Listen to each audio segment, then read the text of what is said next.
class on Saturday, we were talking about cybersecurity. We were discussing few basic concepts in cybersecurity, and we understood why cybersecurity is so challenging. What are the different challenges faced in ensuring foolproof cybersecurity? We even spoke about different types of cyber attacks. We were understanding what are malwares. So let's continue the discussion from here.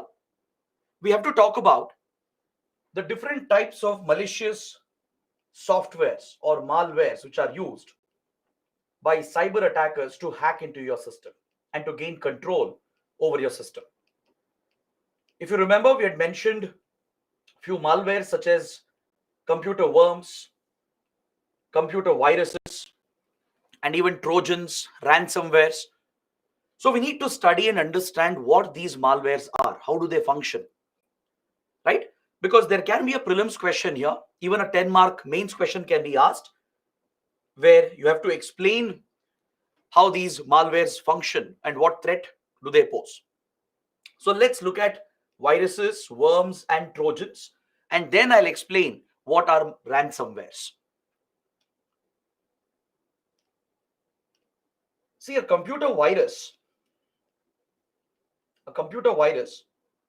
in many ways, it is similar to your biological virus, meaning in the way it behaves, in the way it acts, the way it infects a human body, right? In those methods, there is some similarity between a biological virus and a computer virus. That's the reason why it's called a virus in the first place. A computer virus is dependent on the host. It is dependent on the host.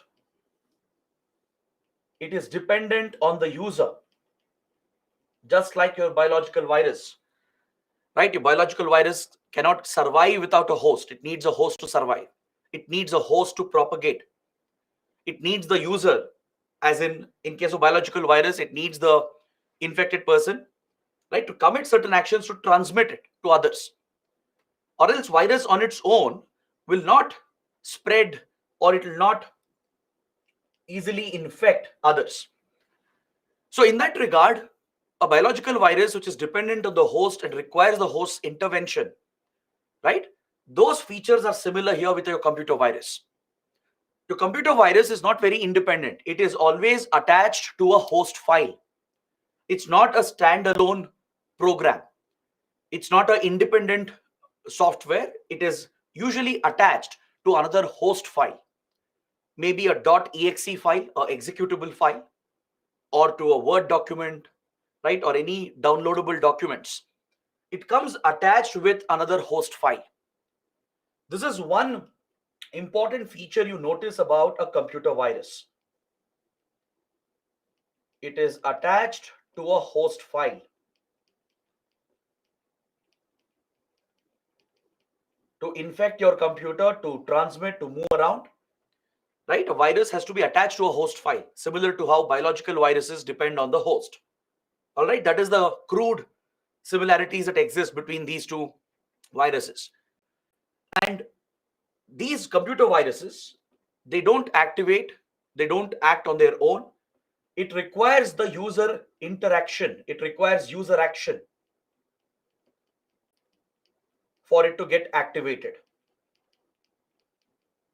Or else it will remain dormant in the system without infecting the system. Just like how biological viruses can remain dormant, right? They get activated only when your immunity goes down. Quite similarly, here as well, a computer virus depends on user intervention. The user has to commit certain action to activate the virus, which would be to open this host file, to download the host file, to run that executable program. Only when that action is committed by the user, that is when the virus code will start running. That is when the virus gets activated and infects your system. Is that clear? So two important features about a computer virus is that it is dependent on a host file. It can't be an independent code. It's not a standalone program. And it requires the user's direct action or intervention for it to be activated. For example, you might receive a phishing email, right? Where you're being tricked, you're being deceived by the cyber criminals.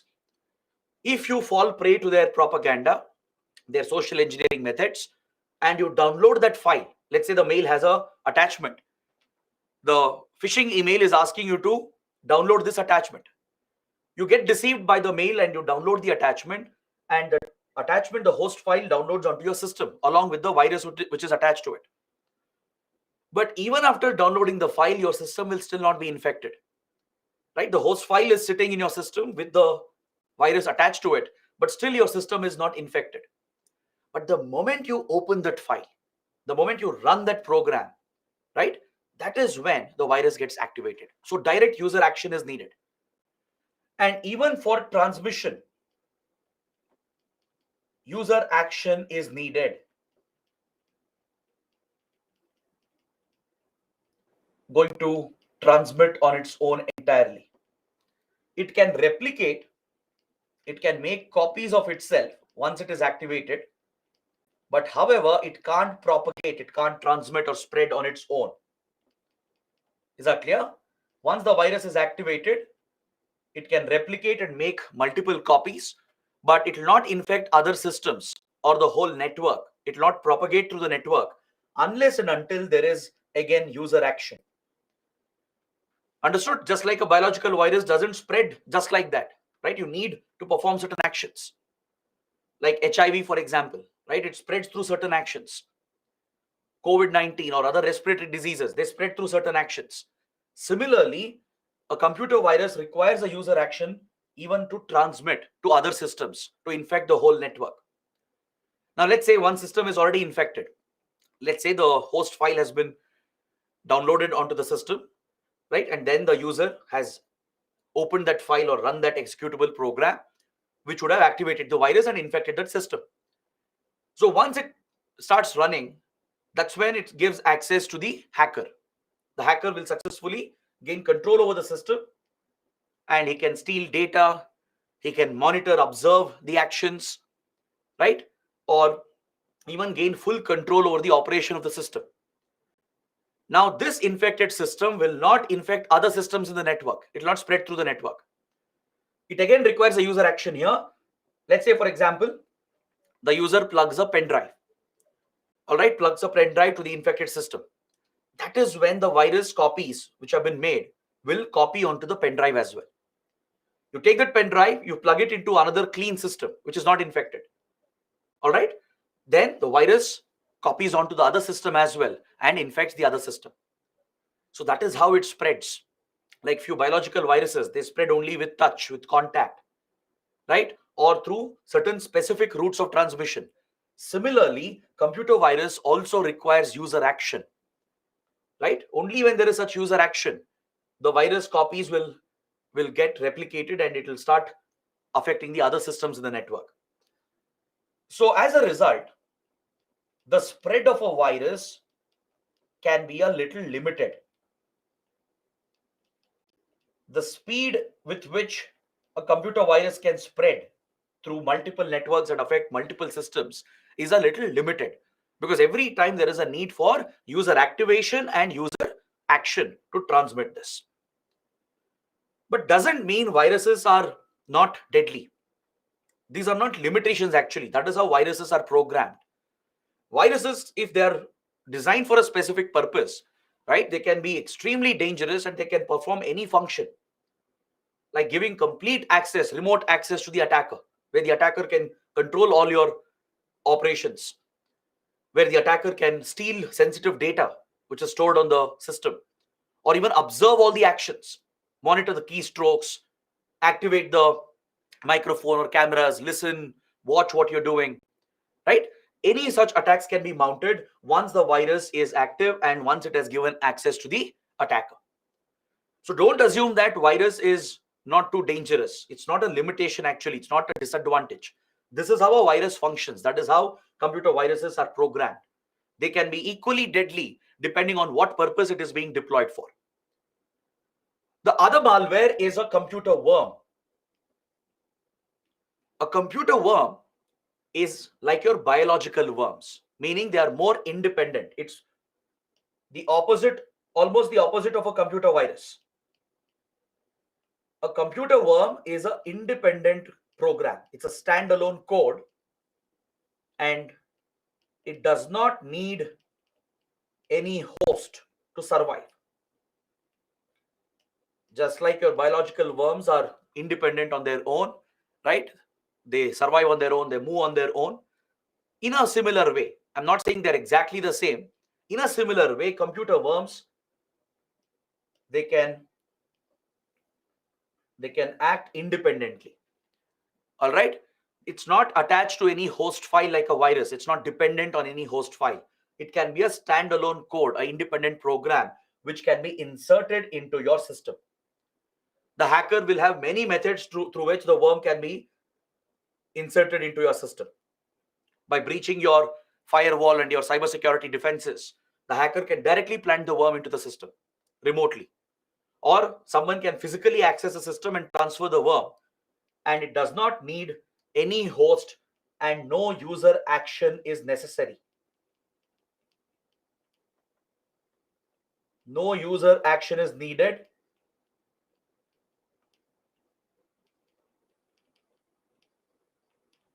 It gets activated automatically on its own. Is that clear?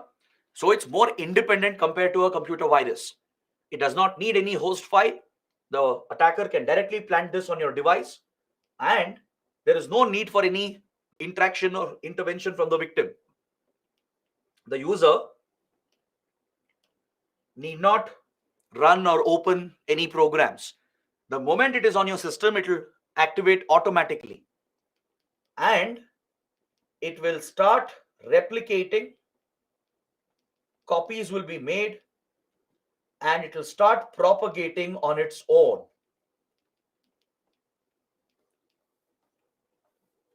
Is that clear?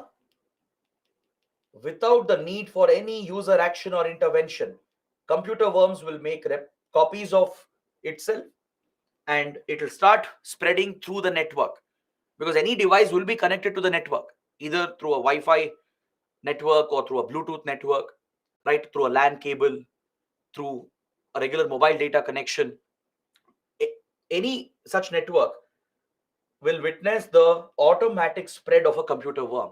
Once a system is infected, the worms will make copies, and the copies will start spreading automatically, infecting several computers at the same time. Thousands, lakhs, millions of systems can be infected. So as a result, the spread of the worm is very, very fast. The rate at which it can spread and affect multiple systems is many, many times higher than how the virus can spread. All right. So these are the fundamental differences between a virus and a worm. But both are malicious codes. Both are equally dangerous.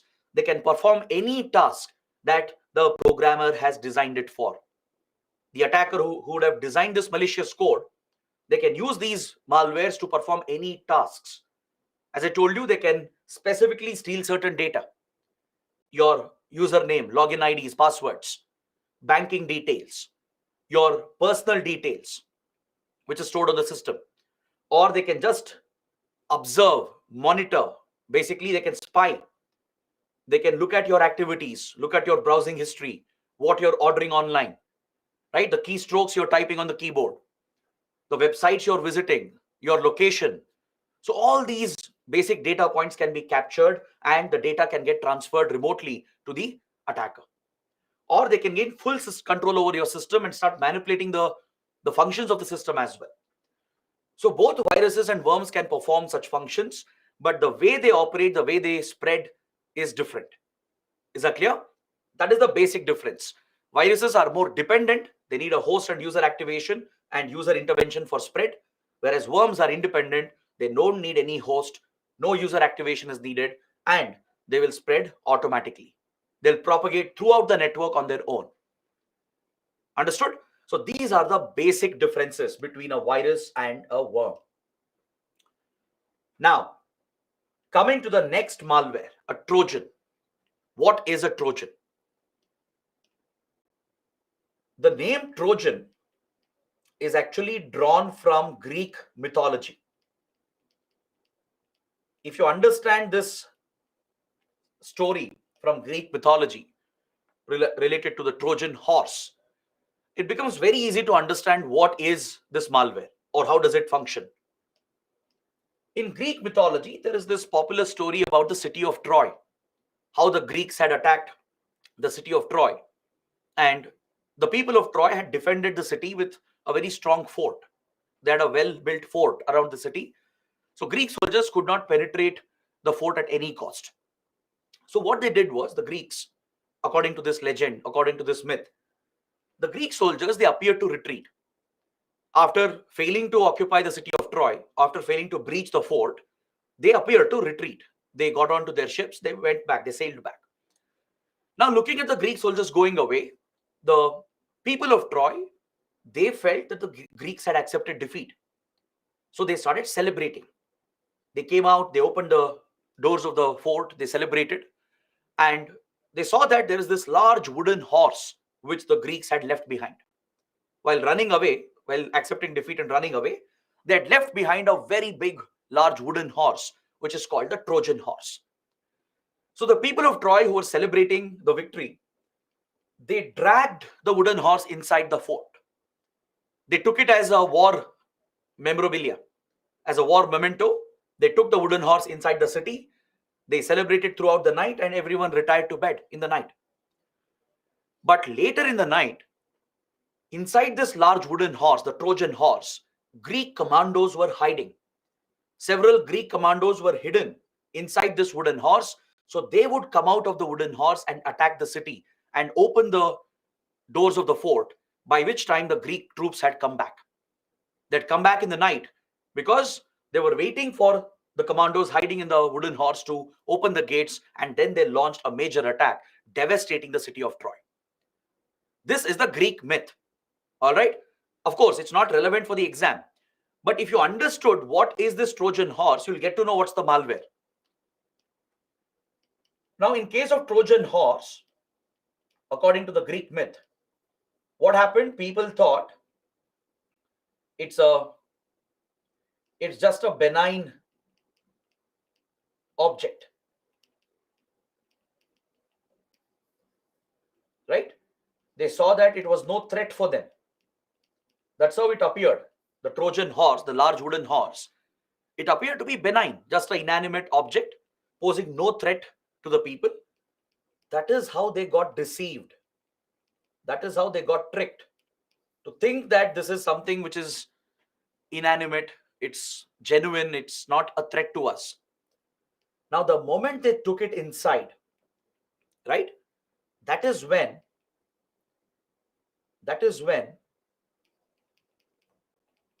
the attackers came from the inside of the Trojan. Attackers were hiding inside the Trojan horse. They came out and attacked the city and opened the doors to allow the other Greek troops to decimate the city. Your Trojan malware is very similar. This piece of malware, this code or this file, it looks very benign. Doesn't look like a threat. It doesn't raise any suspicion. You can easily get deceived. It might be a MP4 file or a PDF or a PPT or a .exe file, right? Or a APK file, which is related to some application. You might think it's a genuine file, posing no threat to you. So you might get deceived and you might actually install this file or download it and you might open it eventually, right? The moment you bring it onto your system, the actual malicious code will be hidden inside the Trojan. The Trojan is just an outer layer. All right. On the outside, it looks just benign, inanimate, posing no threat to you. But the moment you bring this Trojan onto your system, right, automatically, this happens automatically. The malware gets released. Without your knowledge, the malware gets released. The malware could be anything. It could be a worm, virus, a ransomware, a spyware. So such malwares will be hidden inside the Trojan. All right. So the Trojan is the outer layer. It's the outer code, the outer file, which gives it a very normal, genuine impression, right? But the moment it's on your system, automatically it will release the malware, thereby bringing your system under attack, right? And now the attacker can perform any action. The malware will take over and perform the actions it is designed for. So this is called a Trojan. All right. Trojans can be transferred by user action again. It can infect other files, and user intervention could be needed for its spread. User action might be needed. Just like a regular virus, some user action will be needed, right, where it propagates through the network and through other systems. So this is how Trojans operate. The Trojan itself is not the malware. The Trojan is hiding the actual malware inside. Is that clear? So these are the three basic types of malwares that you should be familiar with. These are very commonly used by cyber attackers to gain access into your system, to hack into your devices. Now, let us see what is a ransomware. This is a very, very important topic. What is a ransomware? As the name itself tells you, it's a malware designed to extract ransom from the victims, to hold the victims hostage, blackmail them, right? Gain leverage over the victims and force them to pay a ransom. So how does it work? These ransomwares are designed to encrypt and lock your device. The device which is infected with a ransomware gets locked up with extremely high level of encryption. All the data gets encrypted. You'll be locked out of your system. You cannot access your device at any cost. And once the system is encrypted and locked, you will just see a message on the screen. What will be the message? The message will show that you've been attacked, your data is locked, you're basically locked out of your own system. Now, if you need access back, if you want to gain your access back to your system, to the sensitive data which is stored in your system, then you need to pay the money, the ransom that they are asking for, which they usually ask in cryptocurrencies. As crypto digital currencies like Bitcoins and others, they give complete anonymity to the transaction, right? You can't identify the individual behind these accounts, these digital wallets. That's the very nature of cryptocurrencies or digital currencies. So they demand payment, they demand the ransom in crypto digital currencies, usually Bitcoins. And once you transfer the amount to the given address, only then you will be given the key for de-encryption. Is that clear?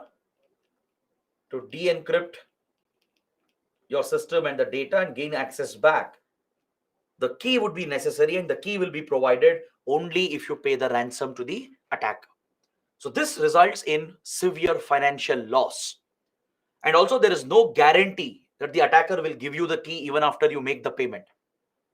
As this is entirely remote, you'll never come face to face with the attacker. Even if you pay the ransom, there are chances where they keep extracting more money. They might deny giving you the key and they might ask even more money. So there's no guarantee that your system will be unlocked after you pay the ransom, but you have no other choice. So today, ransomwares have become the biggest threat. In the last decade, ransomware incidents are the most common. People, businesses, government entities are losing billions of dollars every single year. That is how big the threat has become. See, for individuals, this may not mean much. For example, let's say our personal computer or our phone comes under a ransomware attack. Instead of paying that ransom, you might as well throw your device and go get a new device. For us, it doesn't really matter. We may not have much sensitive data and information there, right? But government entities and private organizations, they cannot afford to lose access or lose data. Understood? Imagine a key government department coming under ransomware attack and critical data getting locked out. It is going to disrupt governance. It's going to disrupt public services.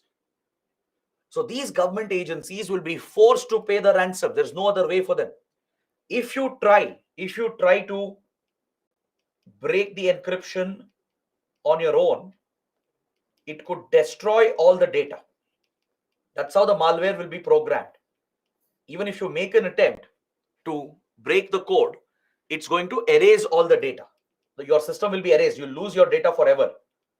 So your only option is to just pay the ransom the attacker is asking for and hope that they will behave rationally. Hope that they'll give the key to de-encrypt your system. Similarly, private companies. Imagine a bank, or imagine a software company or a biotech company. They will have precious data of their users, which is stored on their systems. At any cost, they cannot lose that. A pharma company might have invested millions of dollars in research on a drug or a vaccine. And if their systems are locked out, right, they can't simply throw the systems and get a new one. They will lose years of effort and millions of dollars in investment. So they will be forced to pay the ransom, right? And they want to, at any cost, they want to get access back to the sensitive systems and data. So private organizations and government companies are at the biggest risk for ransomware attacks. Understood? So there are many such incidents we have seen. I can give you many examples as well. For example, have you heard of WannaCry? WannaCry was a popular ransomware which caused havoc around the world a few years ago. Around 2017, 2018, around 4 to 5 years back, that's when WannaCry ransomware was spreading around the world, infecting multiple systems where many government organizations, private companies, they were forced to pay millions of dollars in ransom. Recently, we had another deadly ransomware called Akira. Just 2 months ago. This was in August 2023. Just 2 months back, Akira ransomware affected several systems around the world where many organizations lost a lot of money. All right, it would affect Windows or even Linux-based operating systems, lock out the systems, and you have to pay the ransom to get access back to the system. Then we have seen other ransomwares like Petya, NotPetya. These ransomwares were allegedly Russian cyber operations. It was essentially Russian cyber war against Ukrainian government services. Before the war began last year, because see, Russia-Ukraine conflict is going on from 2014. It didn't start just last year. Russia annexed Crimea in 2014 itself. It started sponsoring a separatist war in eastern Ukraine from 2014. So almost from 9 years, the Russia-Ukraine conflict has been going on. So over the past decade, Russian cyber organizations affiliated to Russian intelligence, they mounted several major ransomware attacks called Petya and NotPetya, targeting Ukrainian public services. They would target Ukrainian banks, ATMs. They would target electricity services, water services, transportation. Such critical services, critical infrastructure of Ukraine was targeted, which would disrupt the delivery of services to the people. So these government private organizations which are providing these services, they have no other option but to pay the ransom, right? So this crippled Ukrainian critical infrastructure, and Ukraine lost a lot of money as well, incurring severe financial losses, along with disruption of services to the public. So these are some major ransomware incidents that we have seen. There are many, many more. For example, the NHS healthcare system of Britain was brought under a ransomware attack a few months ago.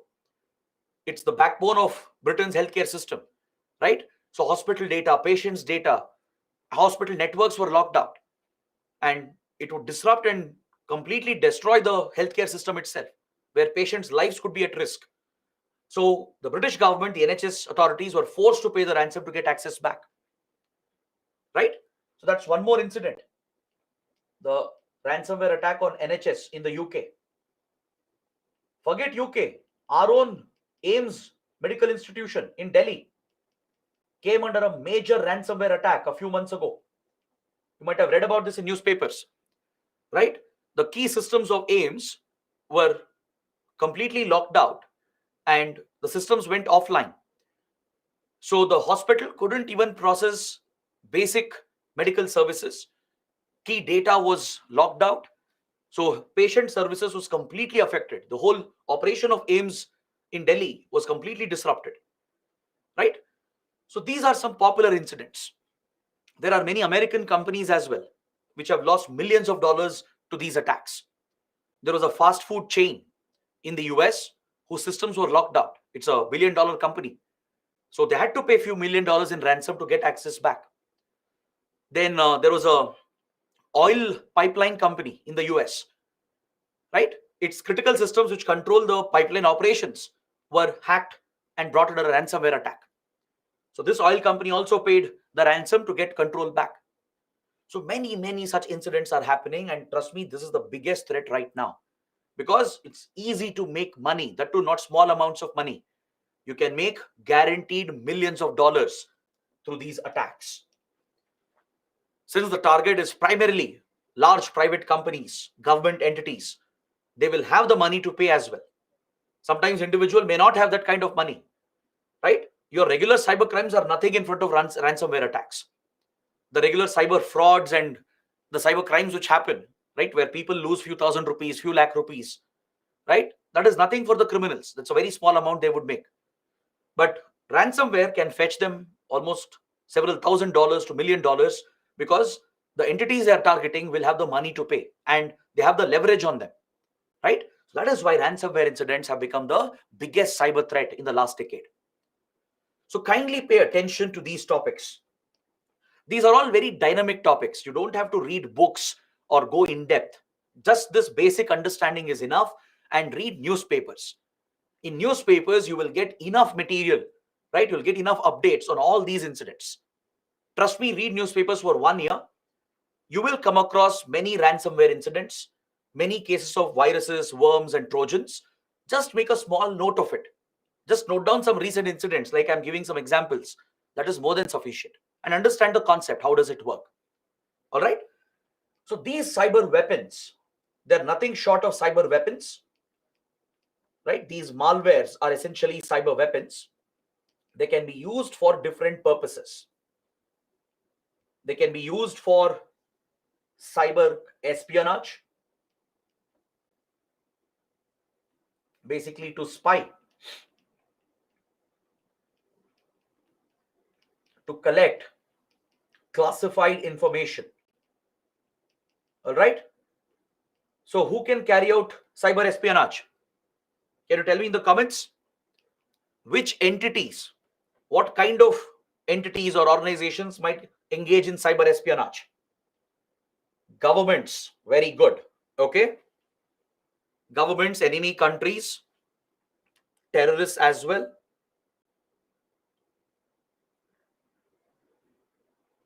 Non-state actors supported by government. Pratyaksh says that. Very good. See, cyber espionage need not just be done by governments and intelligence agencies. Of course, they are the primary sources, right? Hostile governments, through their intelligence agencies, might mount cyber espionage campaigns to spy on other governments, to collect secret classified information. Apart from them, even private companies might engage in corporate espionage to steal trade secrets from competitors, or to steal sensitive policy information from the government, which might help the companies. Even private companies might sponsor cyber criminal groups to mount cyber espionage campaigns. Is that clear? So either governments and their intelligence agencies, right, where one government targets the other, where the government is targeting the citizens. That's where cyber espionage is seen. And even in case of corporate espionage, private companies using espionage methods to spy on competitors and the government. So we have seen few major incidents. I can give you a couple of examples. Operation Shady Rat and Operation Ghostnet. Both were Chinese operations. Apparently, they were linked. All investigations, they linked these attacks to Chinese cyber groups, which are non-state actors actually. These cyber groups or non-state groups, they were tied with Chinese intelligence later. So the studies showed that these operations, which went on from 2008 all the way till 2012, they were designed to target foreign governments.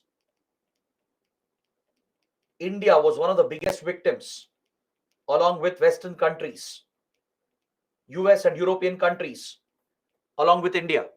Several key government institutions, several ministries, Indian embassies and consulates abroad, they were the target of the attack, along with spying on Tibetan activities, the activities of Dalai Lama, activities of Tibetan Buddhists and their government in exile, which is in Dharamshala, right?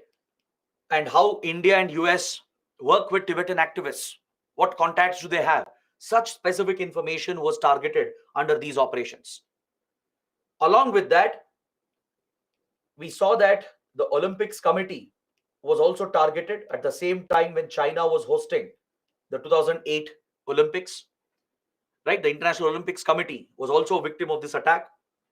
And many universities and research and development institutions, including private companies, have been targeted under Shady Rat and Ghostnet. Because China is known to steal sensitive information, not just from governments and key ministries like Defense Ministry, Foreign Ministry, and intelligence agencies. It also targets colleges, universities, private companies, research institutions to steal scientific data. China primarily targets Western universities and research institutions to steal research data, to steal intellectual property, through which China can copy and replicate those technologies and products. So these were massive espionage operations linked with Chinese intelligence operations. See, in case of cyber attacks, you can never clearly pinpoint where the attack is coming from, who sponsored it. But studies can help you. Forensics, cyber forensics, and further investigation can pinpoint the source. You can conclude, you can assume that, okay, the attack came from here, depending on the nature of the attack, right? So these attacks have been linked with Chinese non-state cyber groups. China, Russia, many countries, they run these large cyber groups or cyber organizations which are not connected to the government directly, but they are sponsored by intelligence agencies. They work with intelligence agencies. Just like Pakistan sponsors terror groups, many governments, through their intelligence agencies, they sponsor few cyber organizations which are non-state entities. So even if someone traces the attack back to them, right, the government can always disown. They can say we have no connection with the non-state group. So these operations were linked with Chinese intelligence operations targeting India and Western countries. These tools can be used for cyber warfare, outright conflict, where two states can target each other with war. Is that clear? War is between two governments, two states. So cyber weapons can be used. There are offensive and defensive cyber weapons.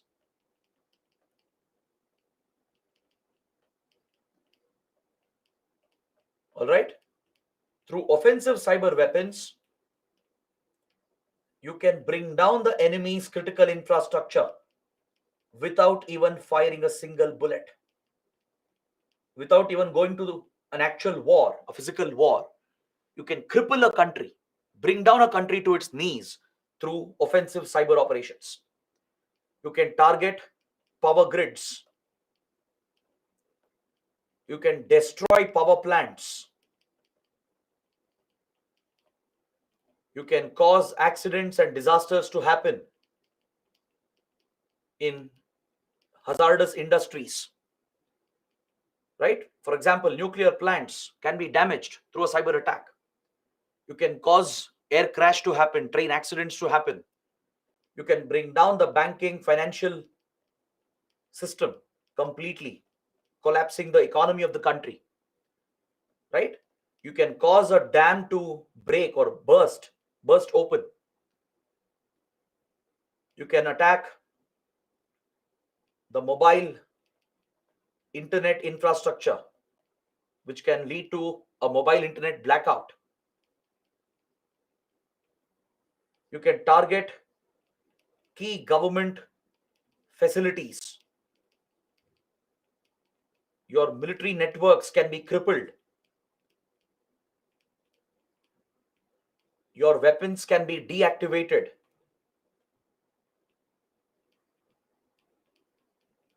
Or they can be misled. Right? So any such possibility is possible. Today, cyber warfare is so advanced, right? It has a real world impact. And we have seen many such incidents happening. As I told you, Petya and not Petya is a classic example of cyber warfare using ransomwares, where Russian intelligence agencies, the GRU and SVR, they allegedly sponsored these non-state cyber groups to launch Petya, not Petya ransomwares targeting Ukraine's critical infrastructure. Their goal was to disrupt Ukrainian services and impose a financial cost and also to impose a critical impact on the government services in the country. Another major cyber warfare we have noticed is Stuxnet. Stuxnet was a computer worm allegedly developed by Israeli and American intelligence agencies. They used it to target Iran's nuclear centrifuges, and they caused the destruction of nuclear centrifuges in order to slow down Iran's nuclear weapons program. Because see, US and Israel have constantly targeted Iranian nuclear program from many years. Their intelligence agencies, the CIA and the Mossad, they have assassinated several Iranian scientists to slow down the nuclear program, right? Along with that, they waged a cyber war as well. They developed one of the most sophisticated computer worms, one of the most sophisticated malwares called Stuxnet, which was implanted onto Iranian computers that were connected with nuclear centrifuge plants. So these attackers, they got control over the centrifuge.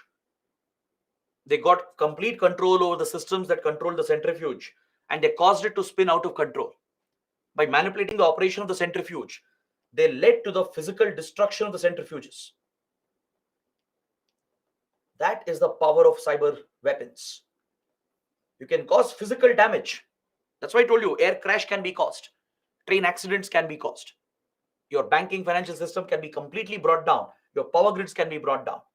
So any such attacks are possible. It all requires sophistication, planning, and the resources. Right? And today governments have invested heavily in cyber warfare. Just like you have an army, navy, air force. Right? Similarly, defense forces have been raised. Many countries have dedicated armed forces for cyber warfare. These are not just a team of hackers and engineers or civilians. These are soldiers. These are trained soldiers capable of delivering significant damage to the enemy country. Similarly, terror groups have also tried their hand at cyber attacks. So when terrorists engage in cyber attacks, we call it cyber terrorism. So groups like Al-Qaeda, Islamic State, even Hamas, Hezbollah, they've all gained some abilities. They have shown some abilities to wage cyber campaigns. Although we haven't seen any major terror attack through a cyber attack, they have made attempts. For example, Al-Qaeda and ISIS, they had targeted a dam in the US. They had even targeted an oil pipeline in the US. But these were all failed attacks. The American agencies, they defended their critical infrastructure and they repelled the attack. Hamas and Hezbollah have targeted Israeli infrastructure. They've tried, made attempts, but again, they have not succeeded. So even though we haven't seen any major case of cyber terrorism, attempts have definitely been made. We have seen attempts being made, and we have seen terror groups trying to acquire the capabilities. Is that clear? Then finally, cyber weapons are used for your regular cyber crimes. for committing regular cyber crimes such as ransomware attacks, to steal, maybe to steal data, to extract ransom by using ransomware attacks, or to spy on the victim, that is, observe the victim and later to blackmail the victim, or directly to commit financial fraud, to steal money from the victim. So, all these are your regular cyber crimes which keep happening. This has become another menace. It's a threat to law and order. Your regular cyber crimes, the cyber frauds that you read about, where people are deceived and duped, where people are losing money, right? Where their credit cards are, the credit card details are stolen, net banking details are stolen, right? Or where they're being blackmailed by the attackers by holding information against them. So all these are your regular cyber crimes, which becomes a law and order situation. But the others are a national security threat. Cyber espionage, warfare, and terrorism, they are national security concerns. Regular cyber crimes, the frauds which happen, right, targeting the normal citizens, they are mainly law and order problems. It's a law and order situation. So these are the different types of cyber threats that exist. Understood? Now, we will move to the final part of the discussion here. We will understand what is critical infrastructure, which I've been mentioning from a while. We'll specifically talk about critical information infrastructure. Then, based on that, we will understand India's preparedness. Where does India stand with regard to cyber threats? What have we done to improve our cyber security? What institutions do we have? What laws and policies do we have? So that is something we will study, and that will basically complete this chapter. All right. So let's see what is critical information infrastructure, or CII. This term is defined under the IT Act of 2000. Remember, in the last chapter, we studied IT rules that regulates social media, OTT, and digital media platforms. Those IT rules, I told you, it's notified under the IT Act, the Information Technology Act. Currently, this is the primary law we have which governs information technology, all digital technologies. So under the IT Act, critical information infrastructure has been defined. All right. So according to this law, the computer resources and networks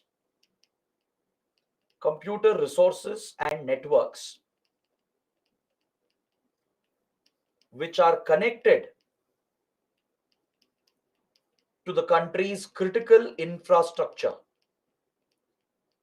they become your critical information infrastructure. All right. Now, what is your critical infrastructure?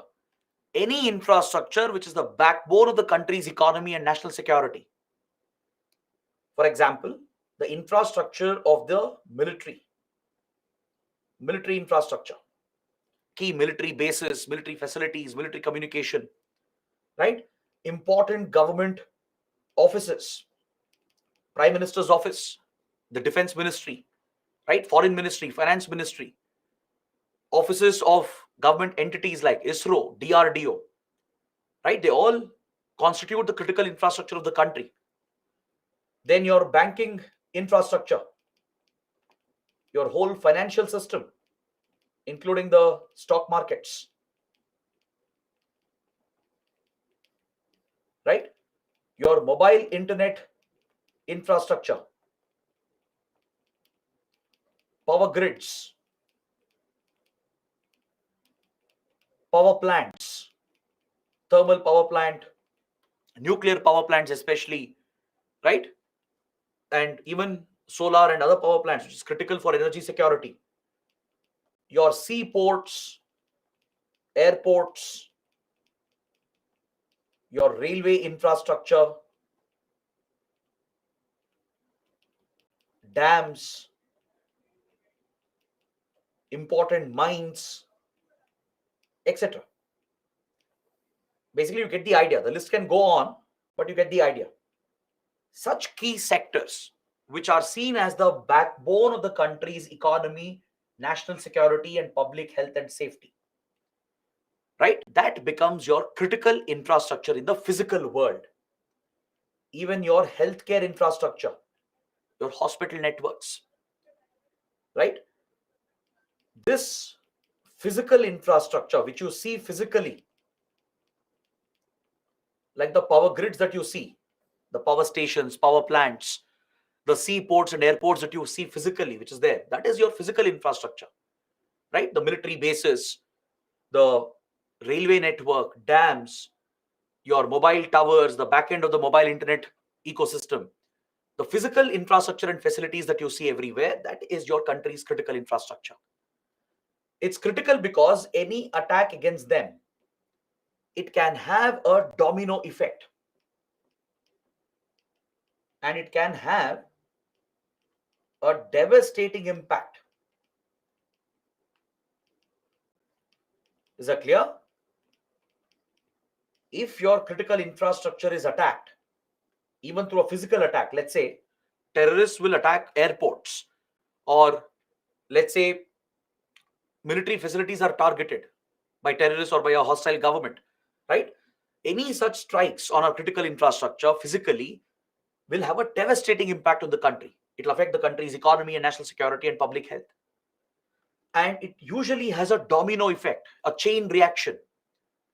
Like, for example, if power grids are brought down, imagine if the whole country is facing a blackout, then your banking and financial system goes down, your mobile internet systems go down, right? Key functions in various sectors will go down due to lack of electricity.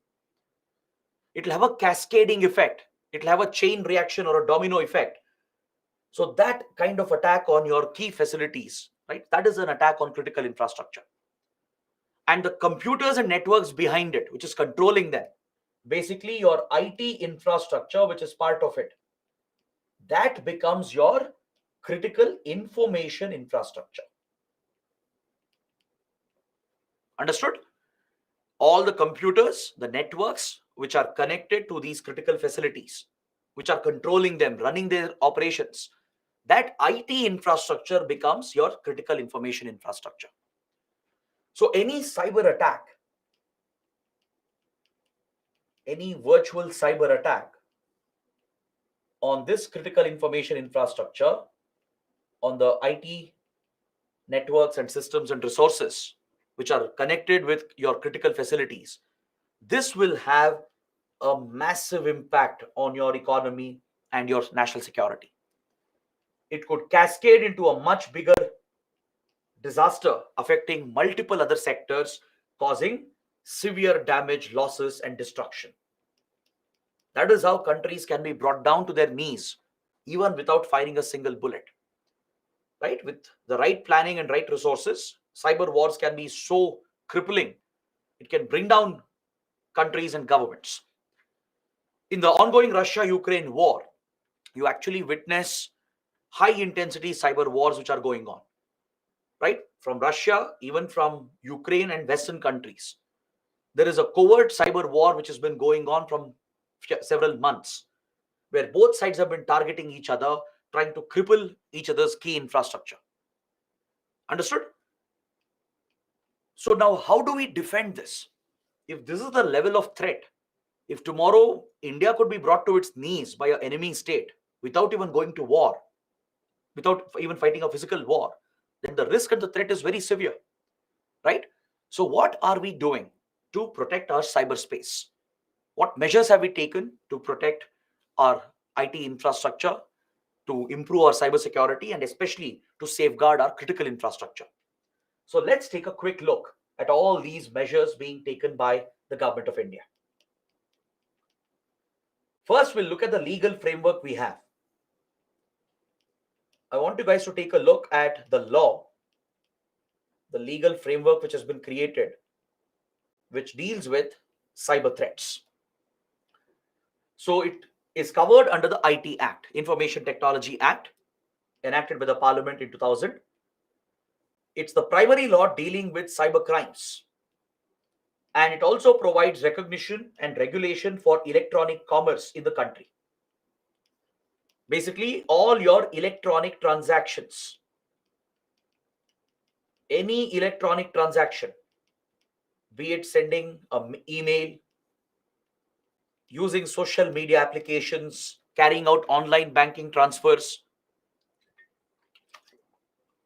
or ordering something on e-commerce websites, right? Any electronic activity, any electronic communication between computer devices through a internet network becomes regulated under the IT Act. All electronic commerce, essentially, all forms of electronic digital transactions happening between your devices through the network, they all get regulated under the IT Act.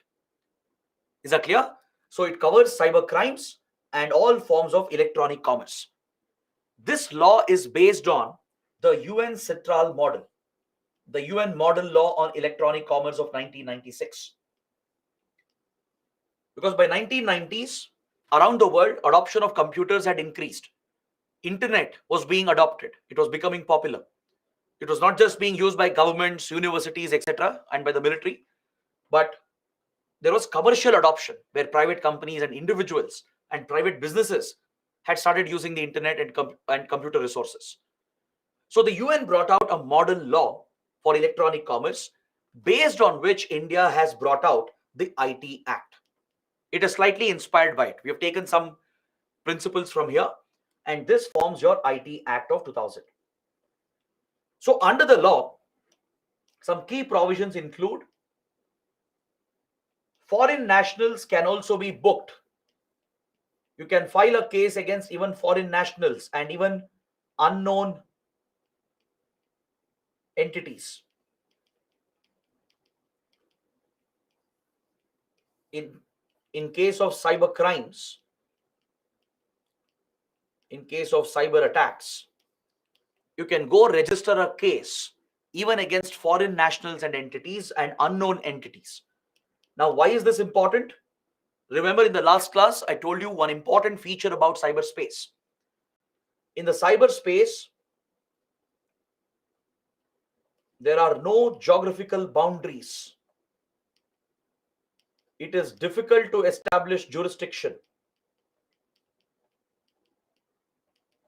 And more importantly, your attacker can be completely anonymous. You don't know who the attacker is. Is it an individual? Is it a group? Where are they carrying out the attack from? Because they would have masked their identity and their location and their IP address. So to account for these traits of cyberspace, these unique features of cyberspace, the law provides for pressing charges against foreign nationals as well and unknown entities as well. Your attacker could be anywhere. Someone who has committed a ransomware attack or a cyber fraud, right? Could be from some other country, or it could be a group operating from multiple countries and multiple jurisdictions. So this is an important feature which has been added. All right. So it creates a legal framework for all electronic transactions, including your e-governance, and gives legal recognition to digital records and digital signatures. This is what enables the digital delivery of services in the country. See, today, all of us are using digital documents, right? In many places, we don't even carry the actual document, the physical document, correct? If you look at KYC process, the know your customer process done by banks, financial institutions, mobile companies, they all do it remotely today. They don't physically visit your place. You just have to give the documents, right? You can sign digitally as well. You can switch on your camera, take a photo, take a video to confirm your identity. Everything happens digitally today. Your verification, right? Even receiving several services, receiving benefits from government as well, like subsidies, scholarships, pensions, everything can be done online today. All these online activities, online public services are possible because of this law. It is this law which gave validity, legal recognition for electronic records and your digital signatures. Understood? Your digital documents, your digital signatures have validity in law because of this law, because IT Act gives recognition to it and enables e-governance in the country. All right. It establishes the controller of certifying authorities to issue digital signatures and regulate digital signatures in the country. Digital signatures are unique to different organizations. It helps in authenticating documents. If you look at your IT records, your IT returns, for example, your Form 16 given by your employer, they will be digitally signed by the concerned authority. Now, who's giving these digital signatures? Who's verifying that it's correct or not? Who's ensuring it's unique for every organization? It's the controller of certifying authorities established by the IT Act. It regulates digital signatures. It issues them and regulates the whole sector of digital signatures. The law establishes an appellate tribunal to resolve any disputes arising with regard to cyber incidents, because these cases require certain specialization. It requires expertise to handle them. Your regular judiciary may not be able to handle these cases, which requires technical skills and technical knowledge, right? So an appellate tribunal, a quasi-judicial body, has been set up to look at the disputes. Old laws, old outdated colonial laws were updated to account for IT technology, to provide for net banking, online payments, digital transactions, to allow digital forensics to be used in criminal investigation, right? For all these purposes, the old laws like Indian Penal Code, Indian Evidence Act, the Bankers Book Evidence Act, Reserve Bank of India Act, and many other old laws, especially of colonial origin and the laws before 1990s, which didn't account for the technology, they were all amended through the IT Act. They were made compliant with new technologies. So today, if police can use digital evidence in investigation, right? If they can use cyber forensics in an investigation, it's because the changes have been made to IPC, CRPC, and Indian Evidence Act through the IT Act. Similarly, if online net banking, online transactions are possible, it's through changes made to the Bankers Book Act and RBI Act. So that is another important change. The old laws were updated to bring them online with the current technologies. Next, the law was amended in 2008 to account for new forms of cyber crimes, the new trends that were emerging in cyber crimes. To cover them, the law was amended to give an expanded coverage. So any circulation of sexually explicit material, especially which affects the dignity of another person, particularly that of women, right? Mainly to deal with rape videos, revenge porn, and gang rape videos, which were starting to circulate on the internet. To tackle this menace, to protect the dignity of women, right? This specific provision was added, which prohibits the circulation of sexually explicit material. Video voyeurism, where the attacker will secretly watch. Voyeurism is the act of secretly watching someone else in their intimate life, in their personal life. So if an attacker has gained access to the system and secretly if they're watching through the camera, right? So this becomes video voyeurism, which is a punishable criminal offense. Cyber terrorism, breach of confidentiality, data leakage, e-commerce frauds, all these new forms of cyber crimes and frauds were covered through the amendment. So this is the basic law we have in India to deal with cyber crimes and to regulate information technology and electronic commerce. Is that clear? But however, the law has many problems. All right, the law is very controversial. Many experts have pointed out it's outdated. It does not suit the purpose today. It was brought out in 2000 with outdated provisions, and it's no longer relevant in 2023. Technology has evolved so much, right? IT Act does not account for half of the technologies, right? So this is where there is a strong demand to review the law and maybe bring out a new law. The government of India is already looking at it. The government of India is considering to repeal the IT Act and replace it with a more comprehensive law being referred to as the Digital India Bill to cover all digital technologies, digital services. A comprehensive law is being drafted. It's under work. It might happen very soon. Within few months, you might see Digital India Bill being tabled, which will comprehensively cover cyber crimes, all IT technologies, and digital transactions. All right? Because IT Act is not only outdated, but it has some critical shortcomings and critical flaws. For example, it has many controversial provisions. It has many controversial provisions which gives a lot of discretion to the authorities, which provides for very stringent action by the authorities, leading to the frequent misuse and abuse of the law, through which fundamental rights are being curbed by the police and by the governments. There are many such provisions under this act. For example, Section 66A of the IT Act. This was a notorious provision, a very deadly, dangerous provision. Thankfully, does not exist anymore. It was thrown out by the Supreme Court as blatantly unconstitutional. This particular section, 66A, it dealt with so-called offensive messages sent through communication services. It provides punishments. It treats this as a crime, which becomes non-bailable as well, and provides very strict punishments with jail term for sending any offensive message through communication platforms. Let's say you send a SMS or a WhatsApp forward or an email, or you post something on Facebook or Instagram. If it is deemed to be offensive for someone, right, for an individual or by a community, and if they file a case against you under this section, you will immediately get arrested.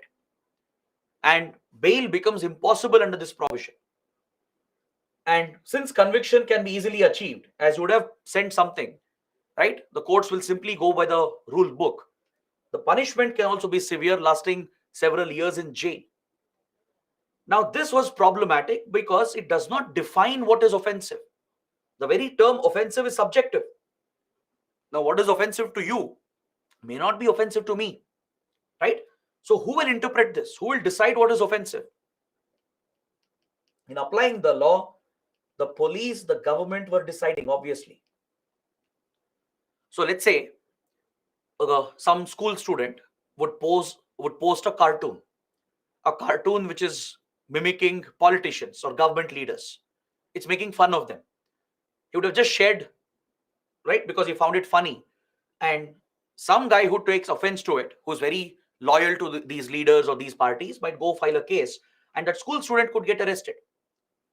All right, some old man who's just forwarding the WhatsApp messages he's getting, he would have sent a forward, right, and someone else might deem it to be offensive to their religion or to their personal dignity. And if he files a case, the old person who has nothing to do with any crime would get picked up, arrested, no bail. They'll go through the court process and get punished with a jail term. This became a deadly provision where ruling parties started using this to target their critics, their opponents. If you post any critical article on any government leader, right? If you, let's say, post anything on a minister or a prime minister or chief minister or any political party, cases would be filed immediately, even for sharing cartoons. So this is your basic freedom of speech and expression, which is a guaranteed fundamental right under Article 19. Of course, there are reasonable restrictions for your free speech, but it does not apply for criticizing the government. Criticizing the government, criticizing the leaders, it's your birthright. You have every right to criticize the government and the leaders, or even make fun of any person, as long as it is not leading to violence or direct enmity, as long as it is not disrupting law and order, as long as it is not threatening the other individual. You have every right to criticize, even make fun of others. That's a basic fundamental right. That is what free speech and expression is all about. This important right was being curbed through Section 66A.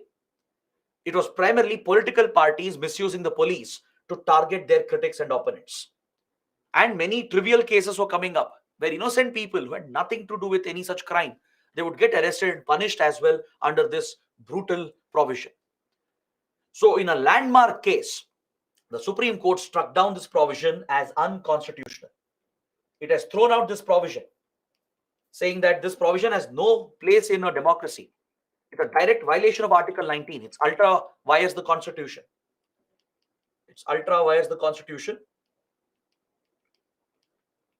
And it was declared unconstitutional by the Supreme Court of India. So this provision legally, technically does not exist under the IT Act anymore. It does not exist in the law books. All right, it's been struck down. But there is a disturbing report. Even Supreme Court has taken notice of this, that even though Supreme Court struck down Section 66A in 2015, it's been 8 years, still there are cases being filed under this provision because the orders have not been disseminated. Awareness has not been spread amongst the police and amongst local authorities and the local courts. There are cases still going on. With retrospective effect, all the pending cases were struck down in the Supreme Court in one go. Still cases are continuing many years after the Supreme Court struck it down.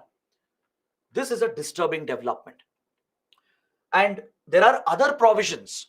You have Section 67, 68, 69 and subclauses under them, which also have equally problematic provisions, which is open for discretion, open for interpretation by the police. Now that 66A is not available for them, they are using the other provisions to arrest people if they criticize the government and the leaders. So the abuse of IT Act continues, which is a threat to your Article 19, a threat to your right to free speech and expression. This is a critical flaw where the law is being misused and abused, causing your fundamental rights to be breached. That is why there is a strong demand to throw this law out, repeal the law and bring a new law in place. So Government of India is working on it. You might see the draft bill being presented and eventually it might be tabled as well in the parliament. Is that clear? Now, do you know which case was this? Which was this historic case at the Supreme Court where the provision was struck down? Very good. Jhansi Rani, Abhijit, Varsha, Ragini and others. Prabalika, they've all given the right answer. Please write it down. It was in the Shreya Singhal case. It was in the Shreya Singhal judgment, 2015.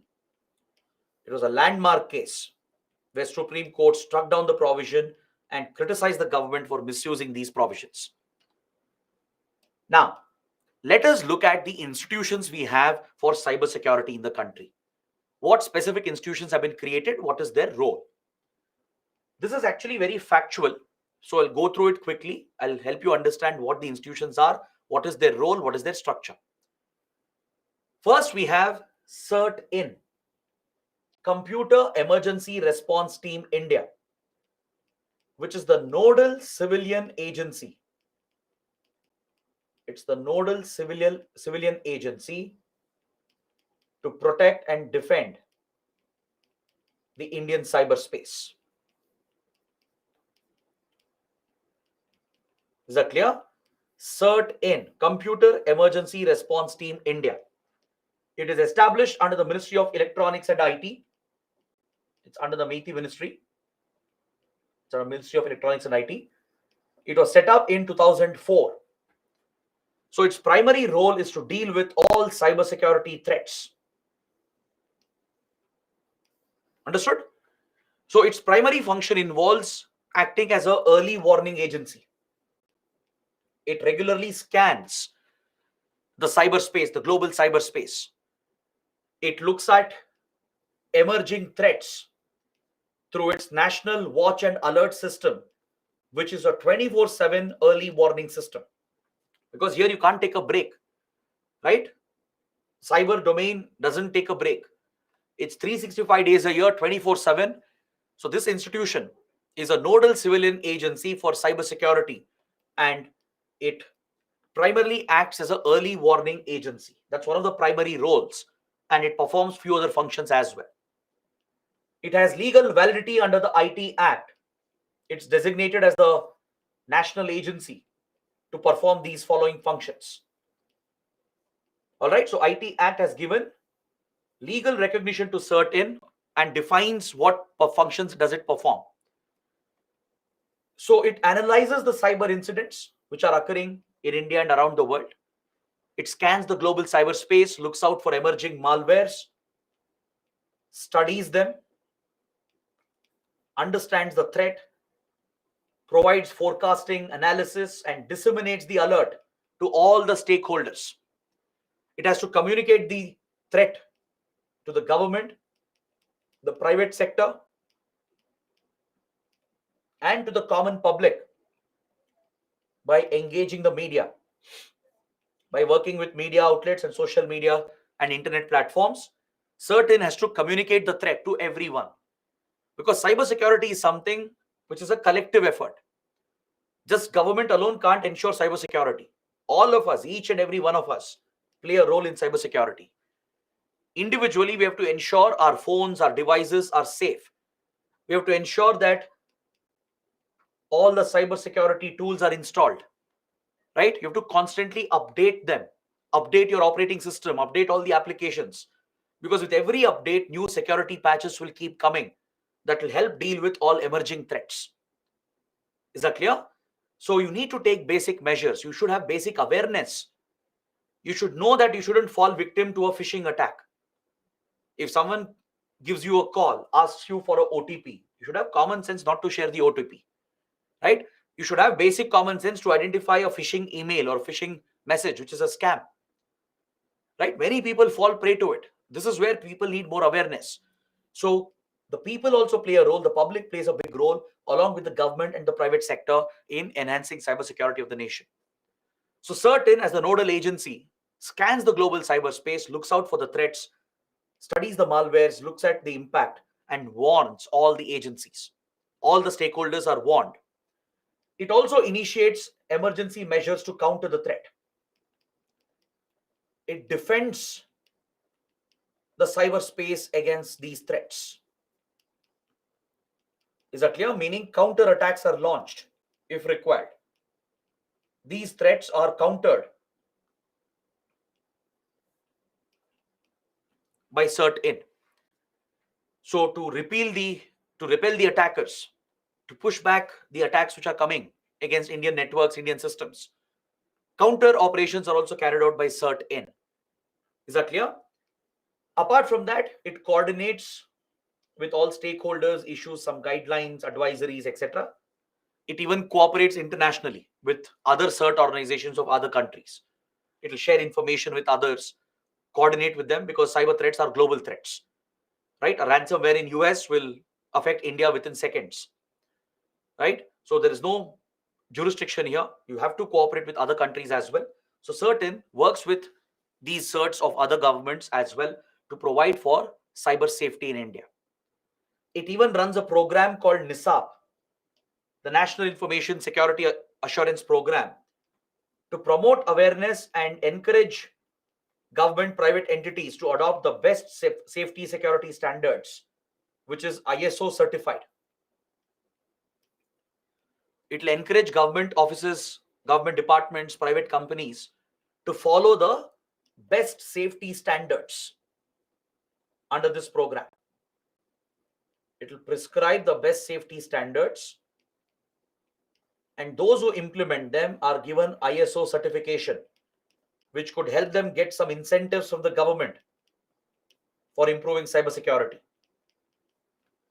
Right? The government can provide incentives to those organizations and companies which are following the best cyber safety standards as prescribed by CERT-In under the NISAP program. So these are the primary roles performed by CERT-In. Is that clear? It's under the Ministry of Electronics and IT. It's a civilian agency manned by civilian officials. It's not an intelligence agency, not a military agency. It's a civilian agency comprising of experts who protect the Indian cyberspace and counter and repel the attacks and warn all the stakeholders. That is their primary role. Next, we have a policy in place brought out by the then Manmohan Singh government to enhance cybersecurity in the country. To streamline our cybersecurity measures, a national policy was adopted in 2013 that lays down the path and goals for India with regard to cybersecurity and cyber safety.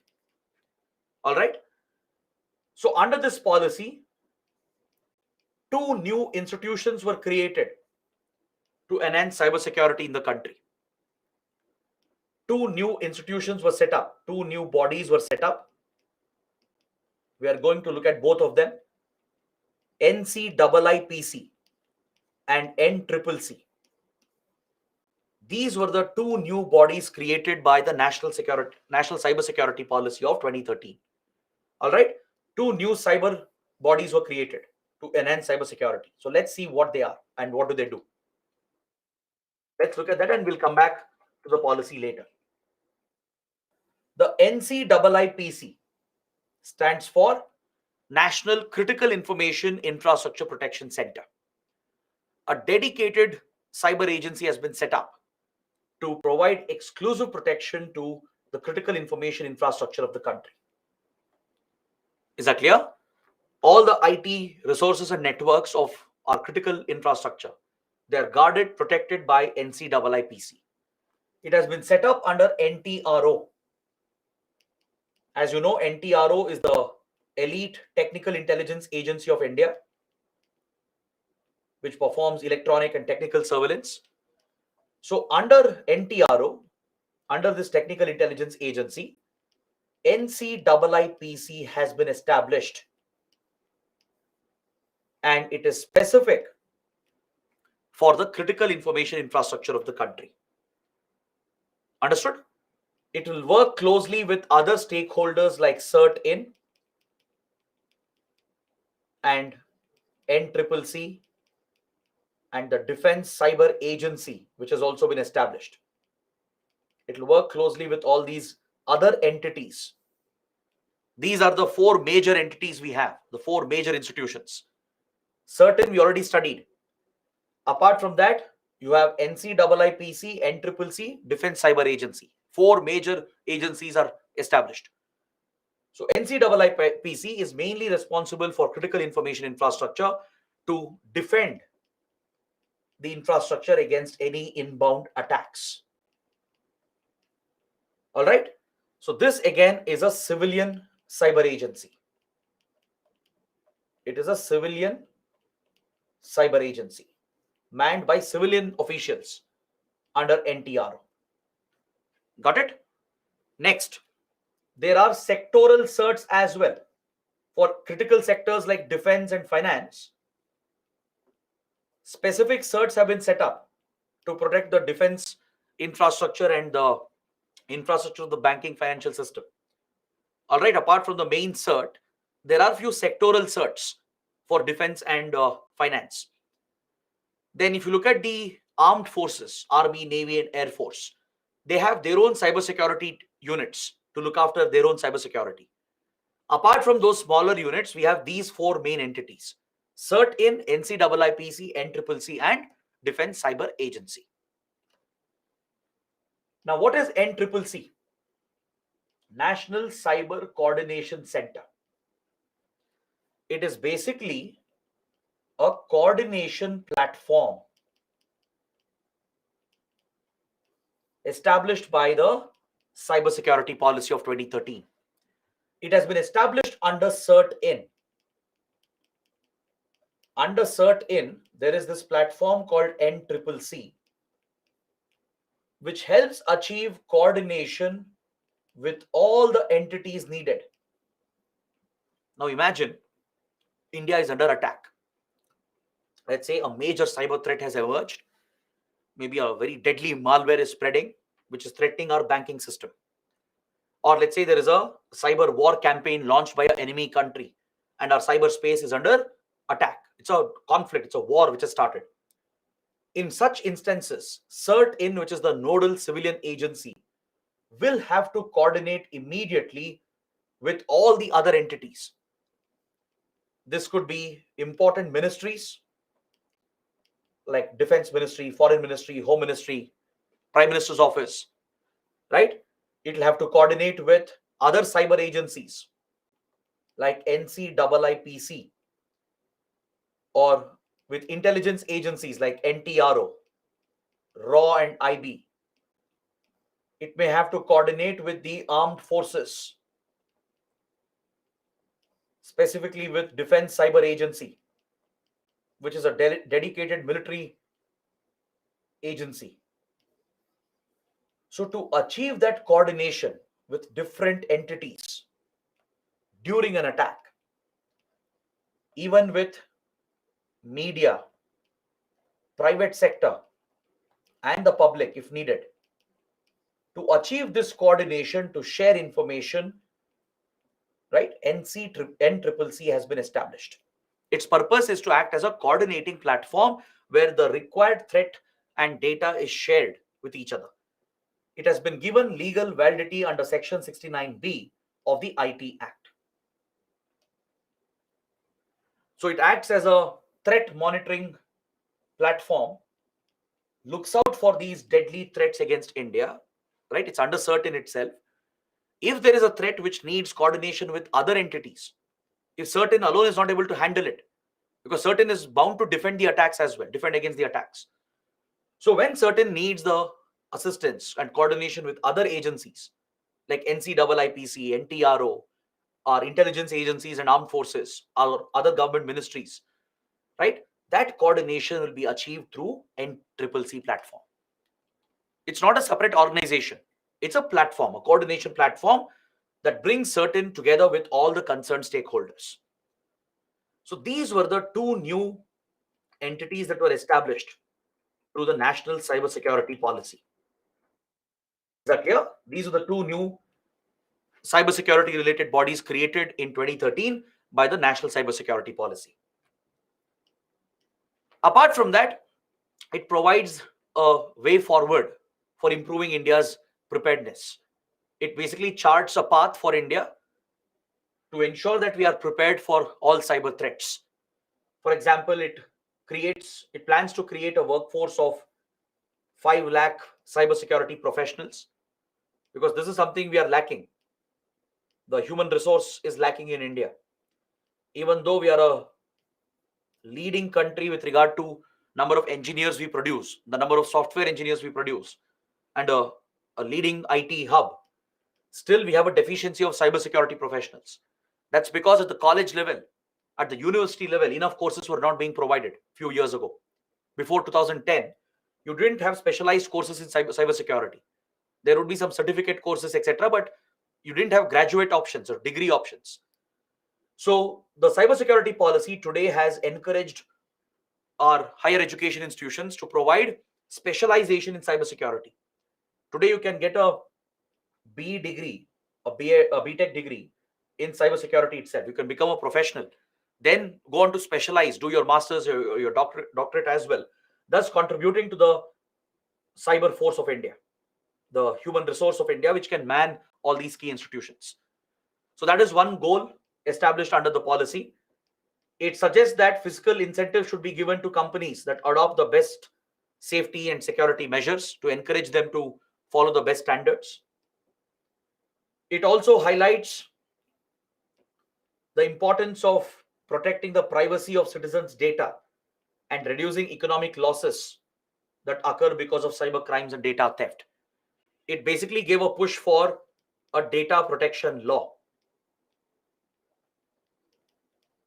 It pointed out that a data protection law is needed to safeguard citizens' data privacy and data security in order to minimize their economic losses, to minimize data theft and cyber crimes. A data protection law was called for by this policy. All right.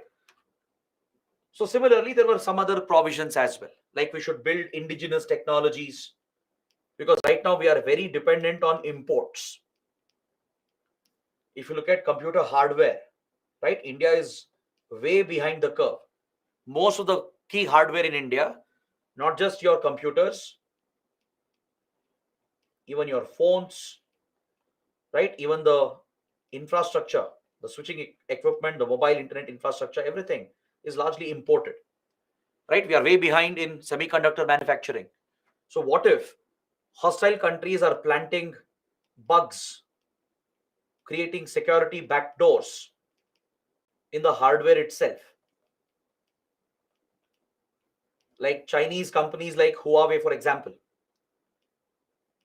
Chinese telecom companies like Huawei and ZTE Telecom, there is a suspicion that they are closely connected to Chinese intelligence. And apparently, they might create security backdoors in the devices and the switching equipment, the mobile switching equipment that they are installing around the world. So, this could become a vulnerability. Similarly, in software, even though we are a software hub, we have a major challenge with regard to operating system, right? We are largely dependent on foreign vendors. We're dependent on Microsoft, Google, Apple, right? Even Linux based open source platforms may not be entirely safe. So, indigenizing the technologies is very important to ensure their complete safety and security. For example, there was one incident many years ago where India detected few vulnerabilities in Microsoft OS, in Windows OS, which were apparently being installed in key government offices, in Prime Minister's office and other key ministries. When computers were being put up in 1990s and early 2000, India noticed that when a security audit was done, in the operating system, there were few vulnerabilities which was believed to be done deliberately by the Americans. As US can have leverage on Microsoft, potentially they might have forced Microsoft to create the backdoors through which their intelligence agencies can hack into these systems, right? So when you depend on imports, this is a risk you run. So you need to focus on indigenization. Recently, we have brought out an indigenous operating system. Have you heard about it? Have you heard about indigenous OS, which has been launched? The Maya operating system. Very good. So please take that as assignment. Read more about it. Maya OS or Maya operating system. It's a Linux-based open source operating system, which marks India's efforts towards indigenization. All right. In fact, many sensitive computers in key ministries, key offices, in key departments like ISRO, DRDO, our intelligence agencies, etc. Some key computers, they don't use either Mac or Android or even Windows, right? We stay away from them. Sensitive computers don't use any of these standard operating systems because there is always a risk that it could be bugged. So we prefer some open source Linux based platforms, and today we are making better progress. We have come out with an indigenous OS called the Maya OS. So please read about it, the Bharat operating system, the Bharat OS, the Maya OS. Please read about it. I want you guys to take this as homework. All right.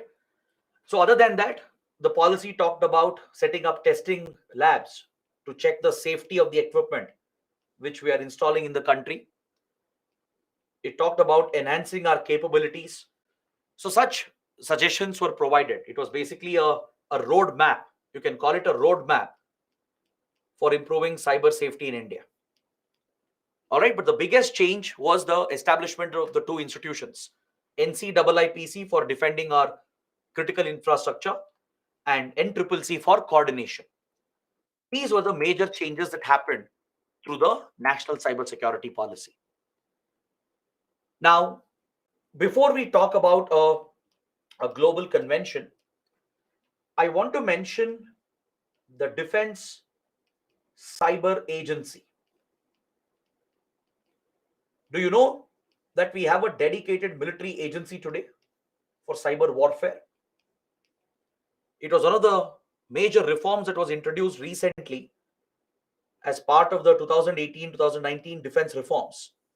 Many new agencies and institutions were being created, right? These were long pending recommendations. Since Kargil war, we had some important committees that had recommended such an institution, a military force, an armed force, to deal with cyber warfare. So finally, such an agency has been established called Defense Cyber Agency. It will be a tri-service agency. It's a tri-service agency.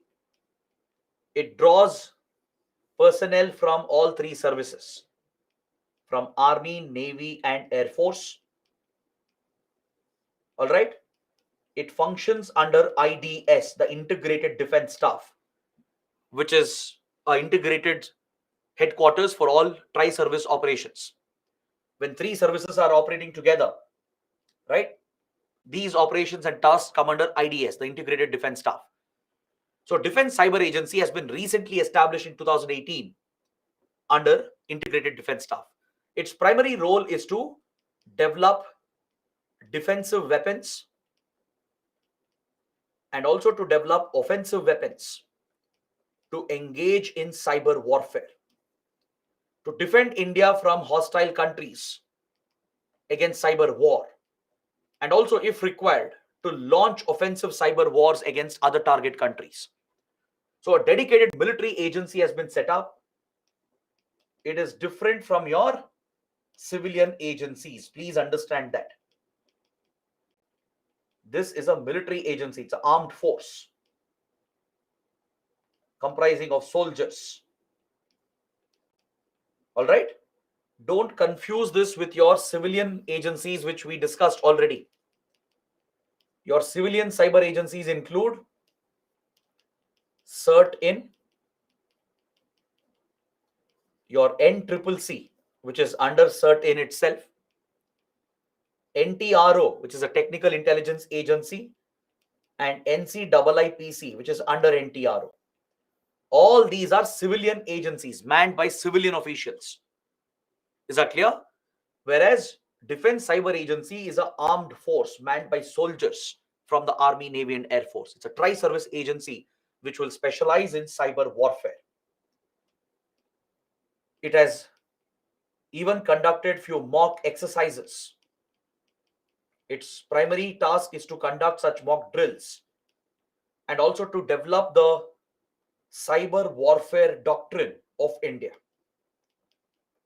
It is working on a cyber warfare doctrine to outline how India will react to cyber wars, how we are going to respond and retaliate.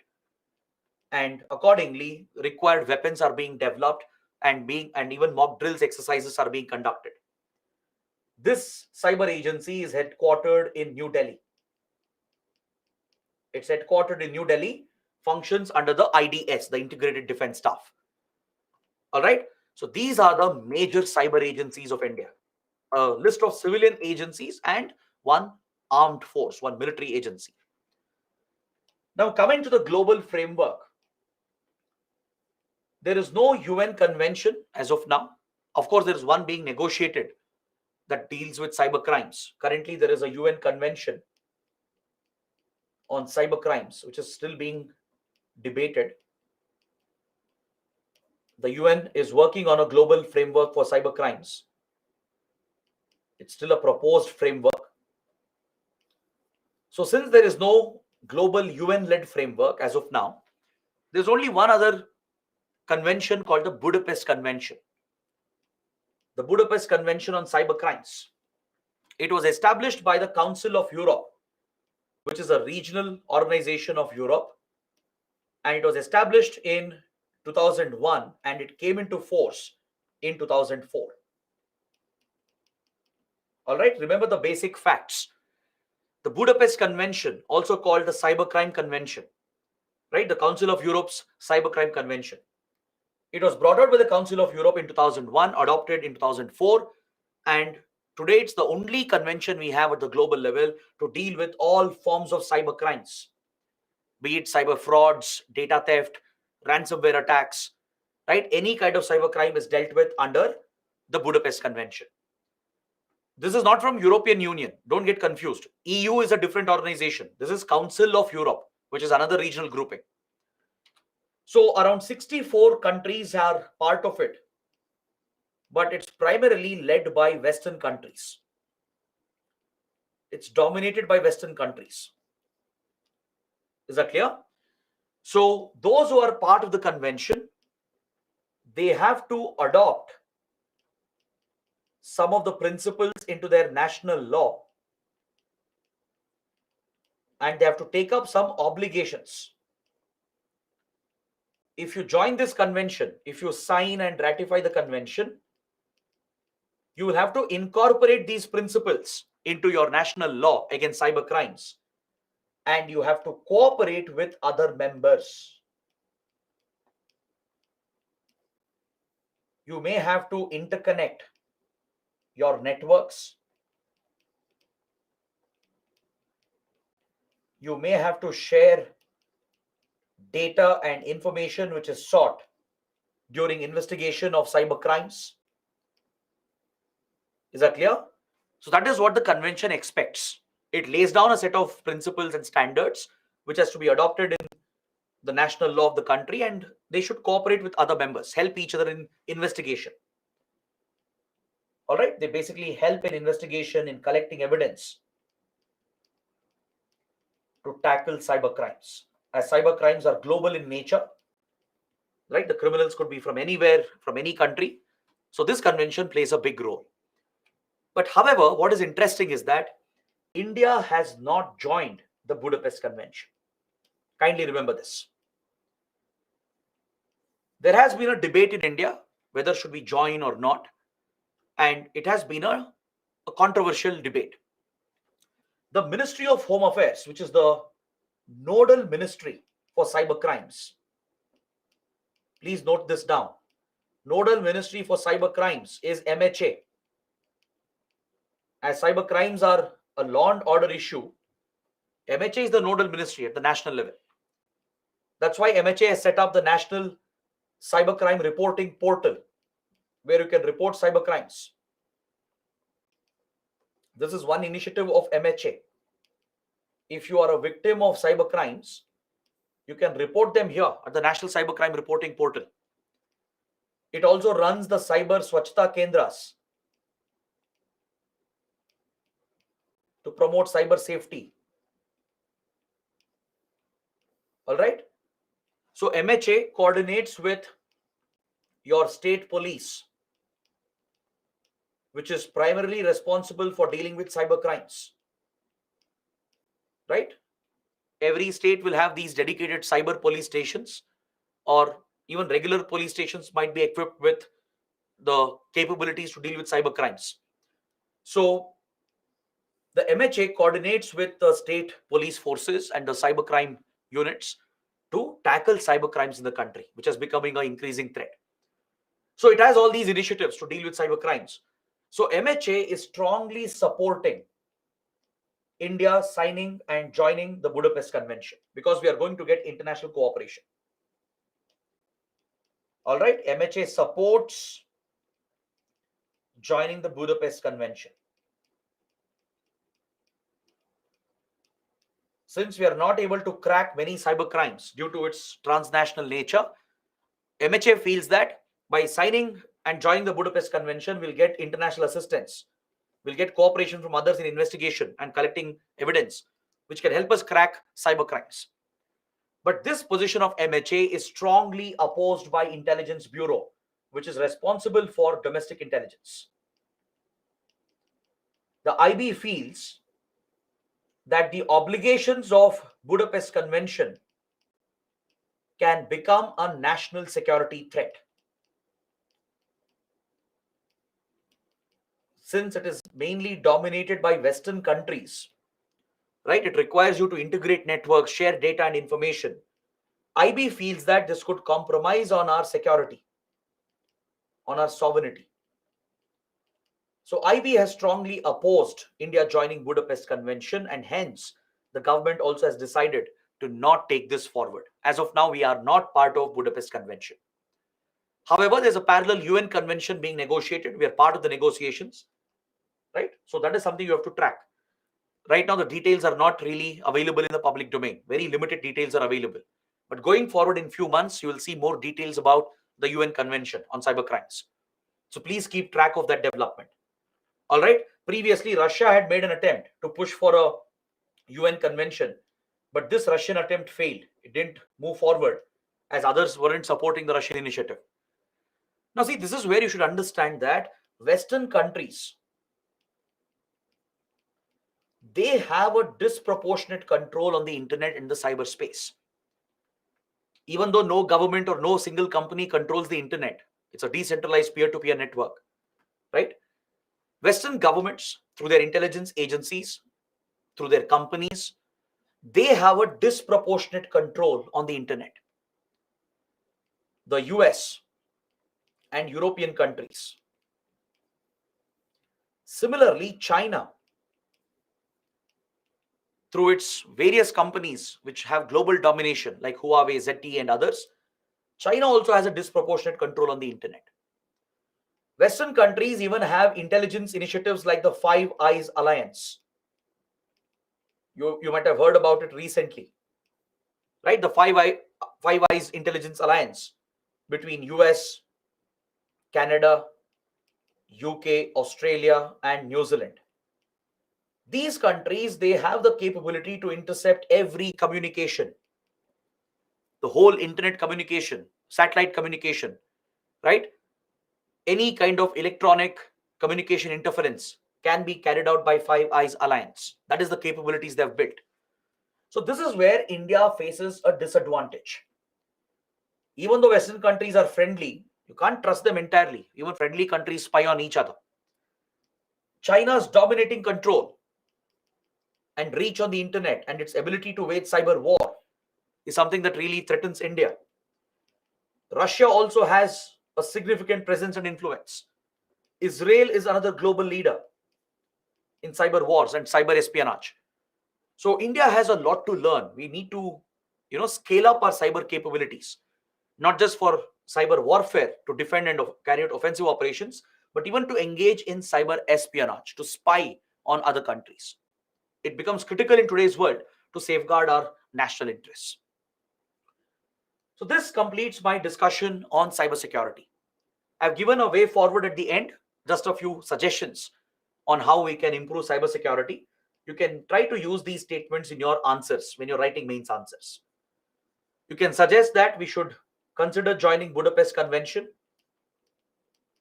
because it can help us in getting assistance to tackle cyber crimes, right? The Defense Cyber Agency can play a big role in improving our cyber warfare capabilities.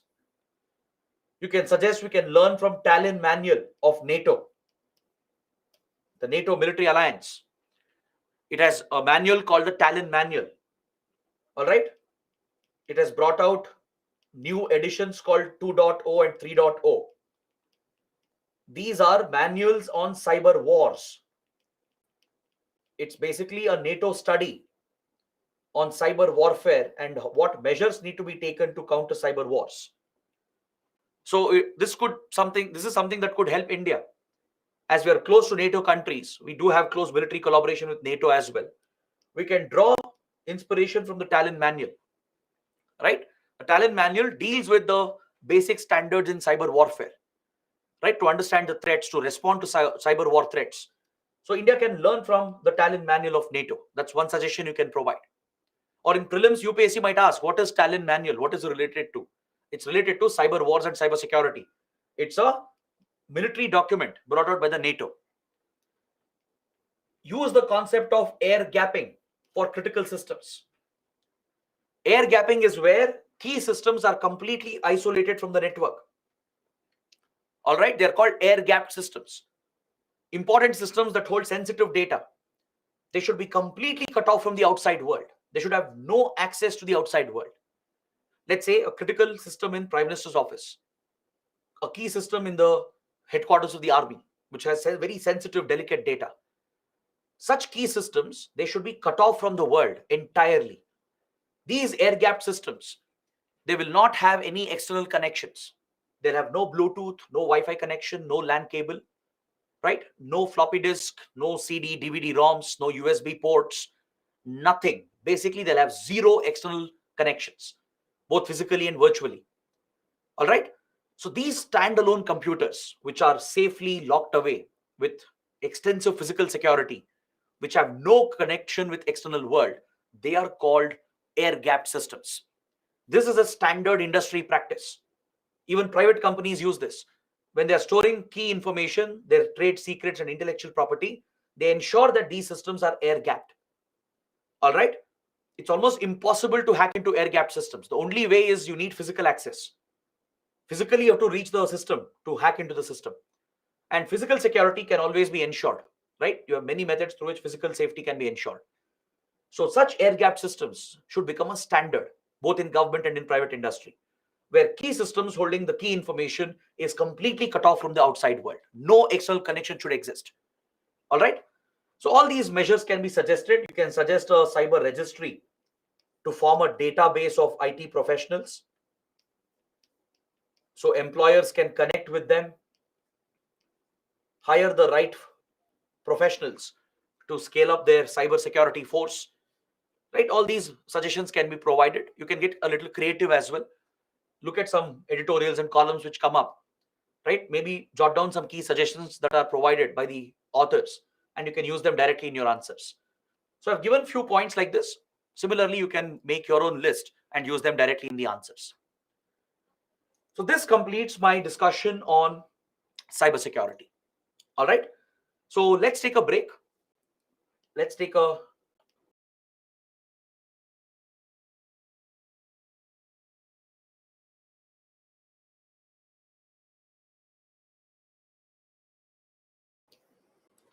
come from this chapter, and then we'll proceed to the next module. So first question is from Chituri. Chituri is asking, what's the process for adoption of a policy and when can it be done? See, the government has complete powers and authority to come out with any policy. Concerned ministries will come out with the policy. They'll even place it in the public domain to invite feedback from the public and all the stakeholders. And once they finalize the policy, it's presented to the Union Cabinet. The Cabinet is the one which approves the policy, and it's notified.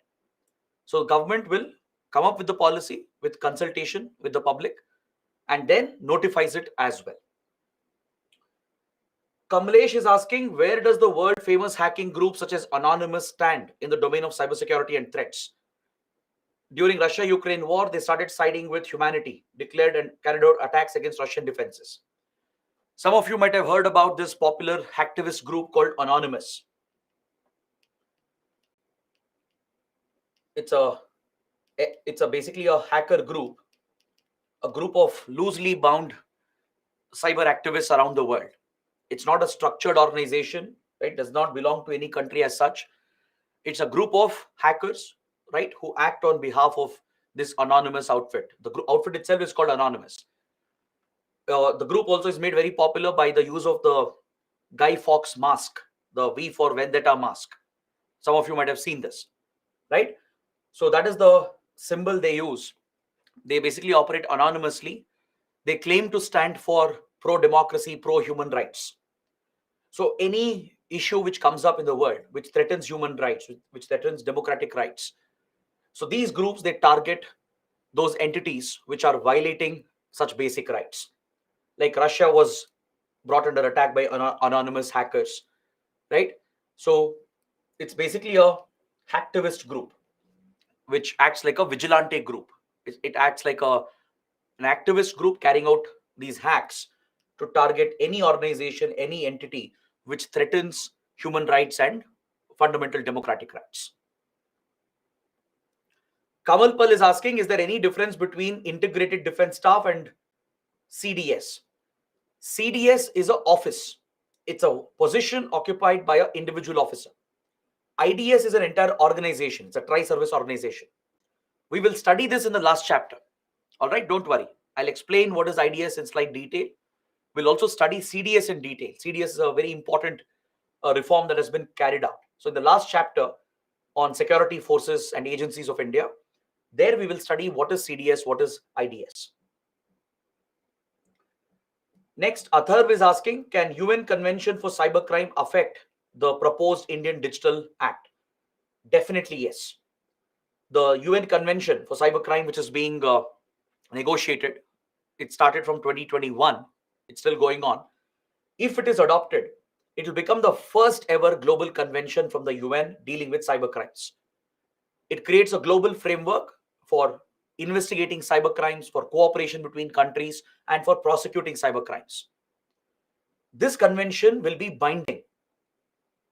If you look at the negotiations which are going on, it's very clear that this convention will be binding on all UN member states, like UN Convention on Law of the Sea, right? UN clause is binding.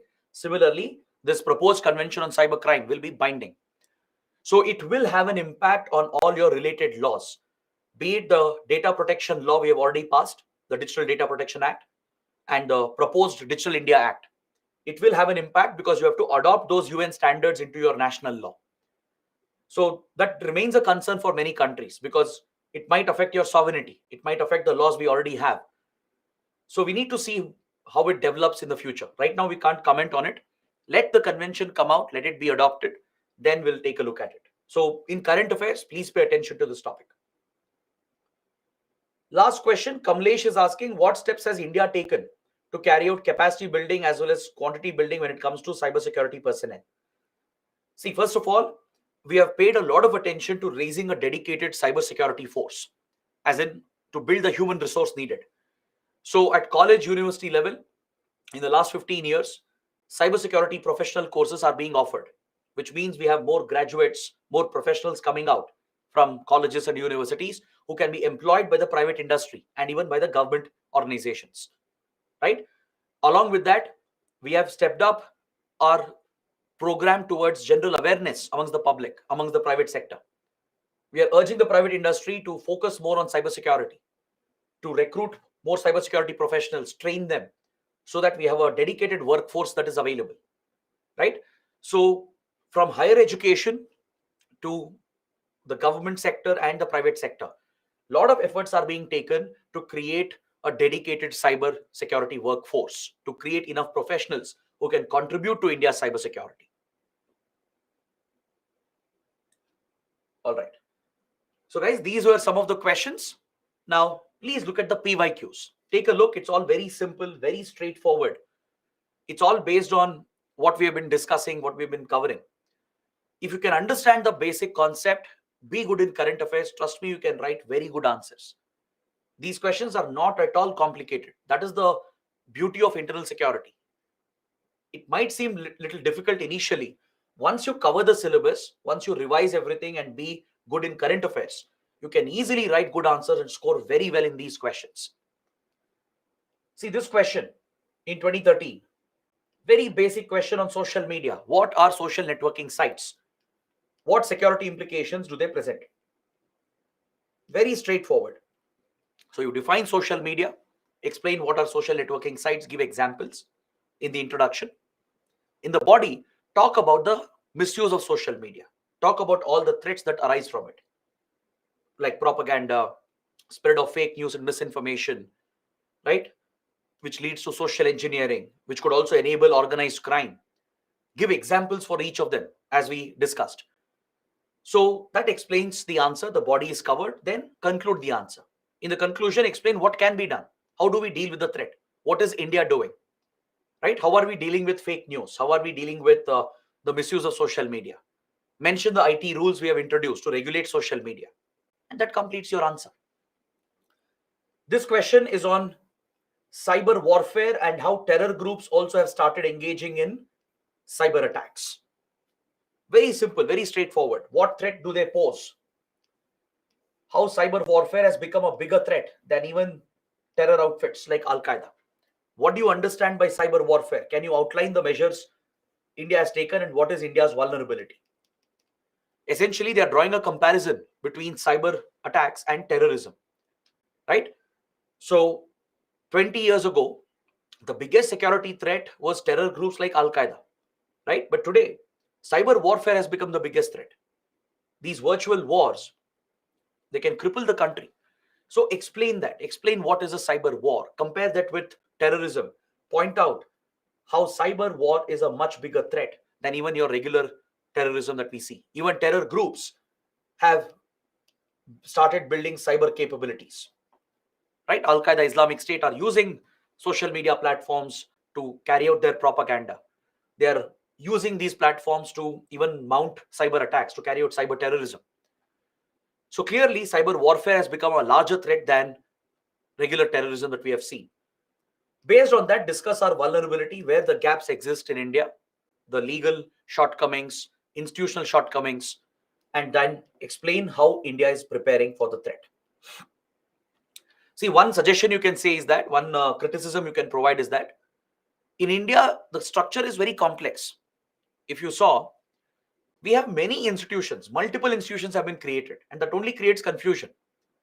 We have Defense Cyber Agency, we have CERT-In, NCIIPC, NCCC, NTRO.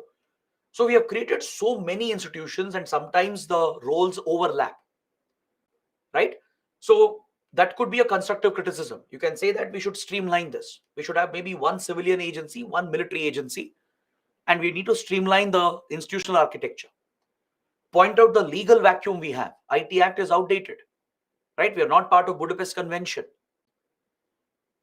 So point out the shortcomings and provide suggestions how we can improve, right? So that completes your answer.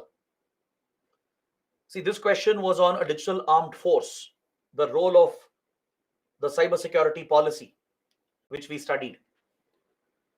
Next, see how internet social media can be misused by non-state actors to create security threats. Suggest guidelines to curb the threat. Very simple, all straightforward questions based on what we have already covered.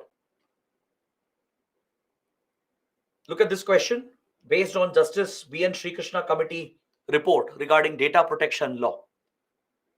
So all these current topics, because in 2018, the Srikrishna Committee submitted the report on data protection. That's why the question was asked. So today there might be a question on the Data Protection Act, the Digital Personal Data Protection Act, which we studied in the last class. You might be asked to evaluate the law. What are the advantages? What are the shortcomings? Right? That is what we discussed. So these are the kind of questions you can expect in your mains exam. There can be questions in prelims as well. For example, basic questions on cyber threats, on malwares. These could be related to science and technology, right? Or questions related to the laws and policies and the institutions that we have. Very straightforward, factual questions in prelims. A question on CERT-In, or question on NCIIPC, or what is critical information infrastructure. So you can expect all these basic questions in your prelims also. Now let's move on to the next chapter. Let's look at money laundering and terrorist financing. And after that, we shall take a look at border management and border security. We are headed towards the last part of our syllabus right now. All right. So money laundering, terror financing, border management, border security. Once we complete this, we will take a look at security forces and security agencies of India. The last chapter is actually very, very factual. UPSC is asking you to study the role and mandate of Indian security forces and agencies. Like, for example, we have already covered a few, like NIA, right? We've understood what is NIA, what is its role. Like that, we have to cover many other security forces and agencies of India. So we'll keep that to the last. That's the last topic. But first, let's focus on money laundering and later border management and border security. These are very small topics, all right? But many questions have come from here as well. The topic is very closely linked with economy.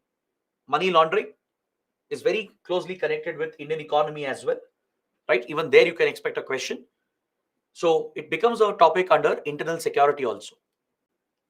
Because money laundering is not just an economic offense. It's not just an economic threat.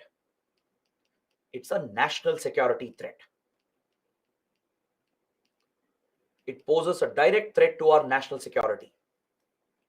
And you already know why. In the previous chapters, I've already pointed out why money laundering is a national security risk. We have understood how money laundering is connected to organized crime, such as drug trafficking, arms trafficking, and how these are connected with terrorist financing, right? I've been mentioning this in every chapter. Money laundering shares a direct connection with organized crime and they in turn are connected with terrorist financing.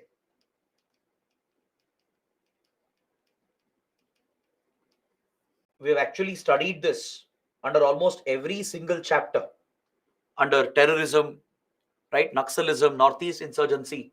Everywhere we saw the same connections emerge. How terrorists and insurgents are connected with criminal organizations and money laundering networks, and how there exists this symbiotic relationship between the three. So here in this chapter, we'll explore this further. We'll understand what exactly is money laundering, what is this process, how is money laundered, how does it threaten our economy and security, and what measures do we have to counter it. Is there any global measure? Is there any global framework and organization to deal with money laundering? And then what measures has India taken? That's it. These are the three basic topics we have to cover. Now, first, let me provide you a basic definition of money laundering. All right. Then, based on that, we'll understand the different steps involved and the process involved in money laundering. In simple words, money laundering is the process of converting your black money into white. It's an illegal activity. It's an illegal process through which illegal wealth acquired through illegal activities is converted into legal wealth. Is that clear? So illegally gained wealth, which is mainly through illegal activities, which is against the law. These are basically proceeds of crime. Criminal activities, illegal activities generate wealth. That wealth is illegal. It's unaccounted. It's black money. If you convert this into legitimate wealth and assets, that process which is used to convert the illegal wealth into legal wealth is called money laundering. What is laundering? What do you mean by laundering or laundry? It's about cleaning, washing. That's the literal meaning of it. So in money laundering, illegal money, which is also called dirty money, it is laundered, it is washed, it is cleaned. Not literally, of course, but through the process, the dirt on the money is removed. What is the dirt on the illegal wealth? Again, it's not physical dirt I'm talking about. When wealth is generated through illegal activities and sources, there is a dirt attached to it.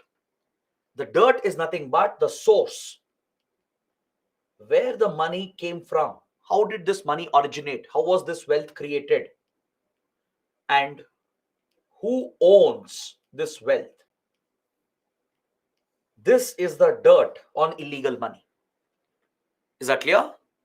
This is the dirt attached to black money. Black money or illegal wealth, which is generated through illegal criminal activities, it has a dirt attached to it, which is nothing but the source, from which illegal source was it generated, and who owns this money. Now, if somehow, if you can erase this dirt, if you can launder this, if you can clean this dirt, if you can show that this money came from a clean source, if you can show that the money belongs to someone else, basically you conceal the actual owner. If you're able to do these two things, then your money becomes clean. All right. One, cover the source, conceal the source where the money came from, show that it came from a clean source, right? Show that as legitimate wealth. Second, distance this money, this black money, from the actual owner, conceal the actual owner, and your job is done. The money now becomes clean, it becomes white, and you can use it for all economic transactions. This entire process, this illegal process, is called money laundering. But of course, it's not as simple as it sounds. It's very complicated, and it's a global level scandal that takes place. This can't be done by one person or by a small group of people. This is a global level nexus that exists between corrupt government officials, government leaders as well. Private companies will be involved, banks and financial institutions will be involved, along with criminals and terrorists. Understood? So this involves the effort of several entities in between. There are many middlemen involved in laundering money. This can't be done so easily. It's a very complicated process. All right. Corrupt banks and financial institutions, private companies and consulting firms, corrupt government officials and government leaders, politicians, political parties, and even your global institutions sometimes. Not the whole organization, but there could be a few corrupt entities, along with criminals, terrorist elements who collude together to pull off this global level scandal called money laundering. All right. It remains a global menace, a challenge to every single country, not just to India. So, first, let's understand how black money is generated.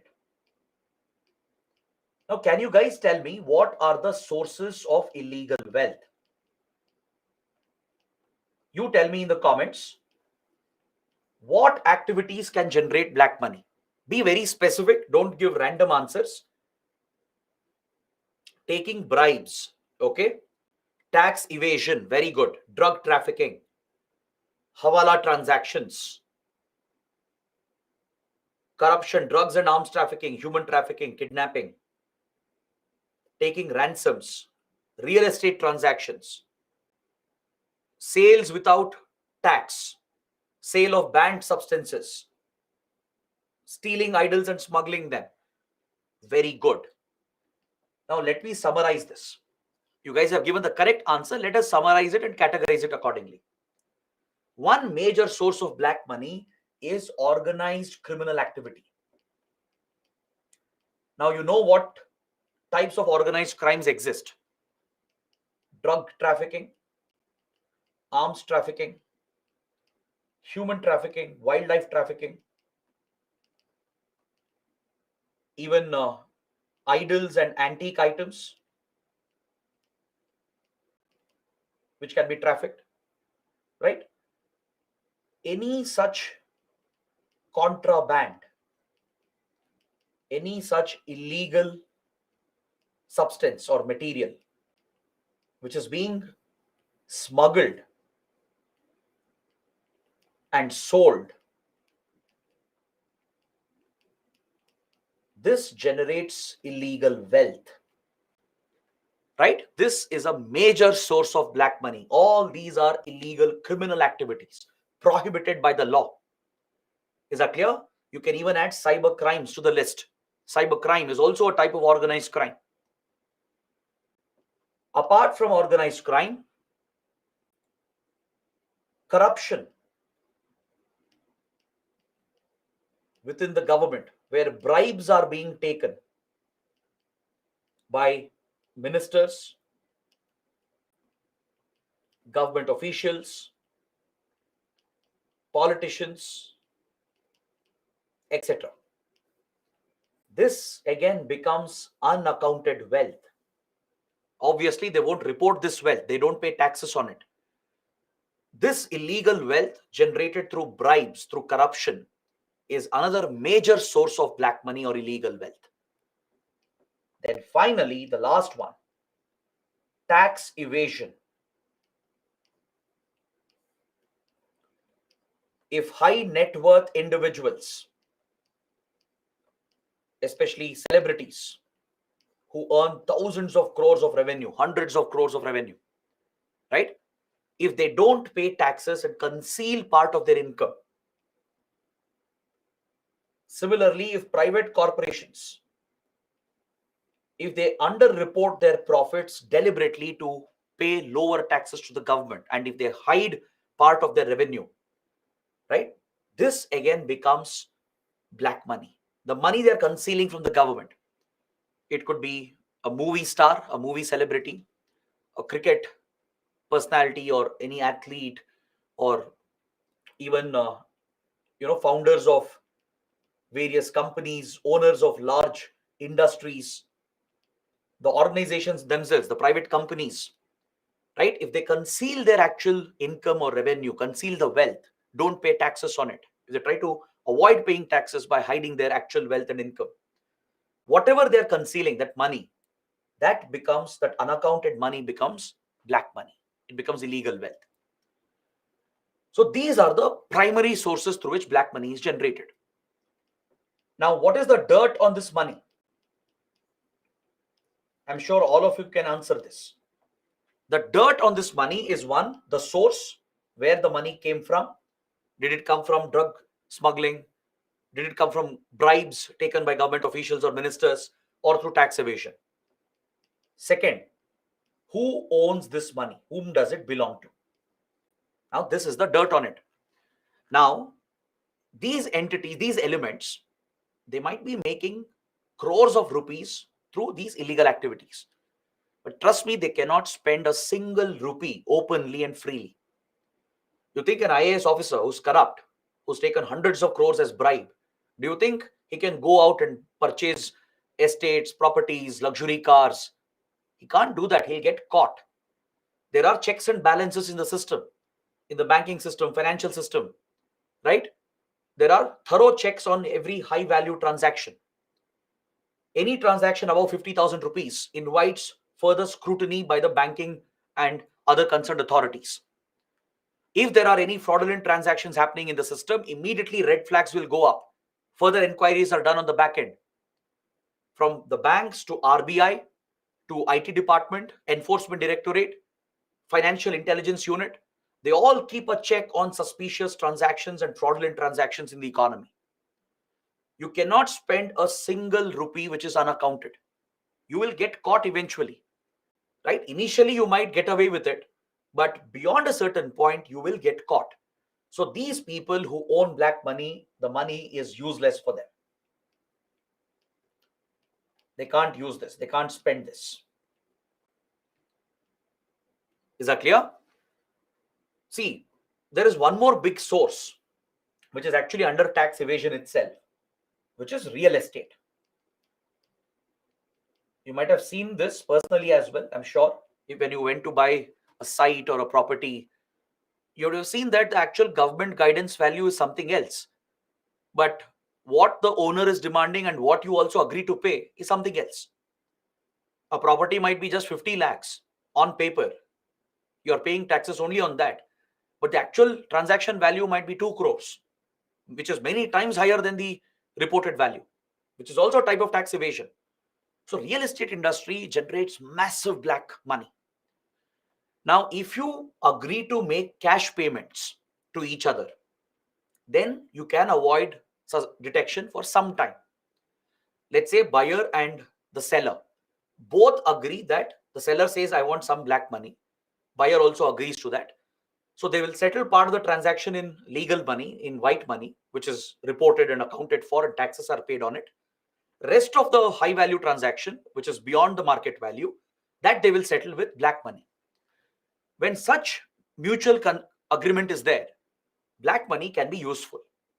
That's what politicians do, right? They use cash payments. They try to make cash settlements. That's what government officials do, criminals do. That's what many big entities do as well, even celebrities and private corporations. But how long will you continue paying in cash? You can't do this in every place, right? So there are checks and balances where these transactions will come up. The moment you start using the banking route, the moment you start, spending beyond your limit, it attracts the attention of various authorities and you will get caught eventually. So black money, large sums of black money is almost useless for the actual owners.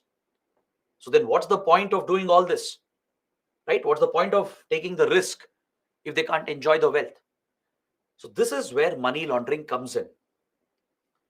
This is where the process of money laundering comes in. For these criminals, all of them are criminals, honestly. For them to enjoy this wealth, the dirt has to be removed. The money has to be cleaned, meaning it has to be laundered. The source has to be concealed. You have to conceal where the money came from, conceal who owns the wealth, create as much distance as possible from the actual owner and the actual money. So if you can do this somehow, then that process is called money laundering. Is that clear? Once the cleaning process is done, once the laundering is done, this becomes clean wealth, clean money. Once the dirt is removed, just like you remove dirt on your clothes, right? You get clean clothes after you wash it. Similarly, when dirty money is washed or laundered, you get clean money, which can be now enjoyed by these owners of black money. It becomes legitimate wealth, clean wealth. So let us see how this is done. We understood what happens, but let's see how it is actually done. What are the processes involved? Let's get a basic idea. There are 3 steps involved in any money laundering scandal. 3 basic steps. You have placement, layering, integration. All right. See here, you need not go into the details. It is a complex activity, right? If we try to go into it, we'll need a good 1 or 2 hours just for that. And trust me, it's not needed for the exam. UPSC will not ask you specific details of how money is laundered, but the basics are needed. The steps involved, what happens in every step. How does this whole scheme work? That knowledge, basic knowledge is necessary. These are your 3 basic steps. Please write it down. There can be a prelims question as well. UPSC can give you a few options asking you to identify the steps involved in money laundering. All right, you should know the order, in the same order. You can't interchange the order. First is placement, second is layering, third is integration. Now imagine there is one individual who owns a lot of black money. All right, I'll explain this with a hypothetical example. Let's say there is a celebrity or a celebrity who has concealed income, evaded taxes. Now this celebrity wants to convert the wealth, convert the black money into white. Or another instance, let's say there is a politician, a government minister. He has made a lot of black money through corruption, through bribes. Now he wants to make use of it more freely and openly. So he wants to get it converted. Now this owner, right, clearly has dirt on the black money. The source is directly tied and it's tied directly to that owner. If he or she tries to spend it beyond a limit, they'll get caught. So what do? They want to launder this money, so they'll approach the middlemen. Few people cannot do this, as I told you. Few organizations can't pull it off. It requires a global level of network to pull off a money laundering scandal. All right. So these elements who sit on massive wealth, right? You can't even imagine that kind of wealth, like hundreds of crores, thousands of crores, lakhs of crore rupees. That is the kind of wealth we are talking about. Millions of dollars, basically. So they will take the help of few middlemen. This could be terrorist groups, criminal organizations, Hawala networks, or even some banks and financial consulting firms. All right. For playing this role, they get a commission. They all get a cut in between. Please remember this. If the money has to be laundered, in between there are many elements that get involved. For example, the money has to be moved out of the country. Sometimes the cash will be smuggled.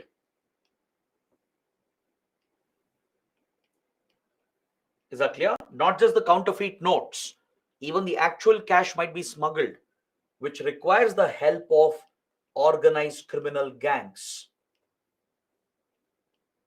All right? Those who specialize in trafficking, especially human trafficking, they can use couriers. They can use few people as couriers and smuggle the cash out of the country.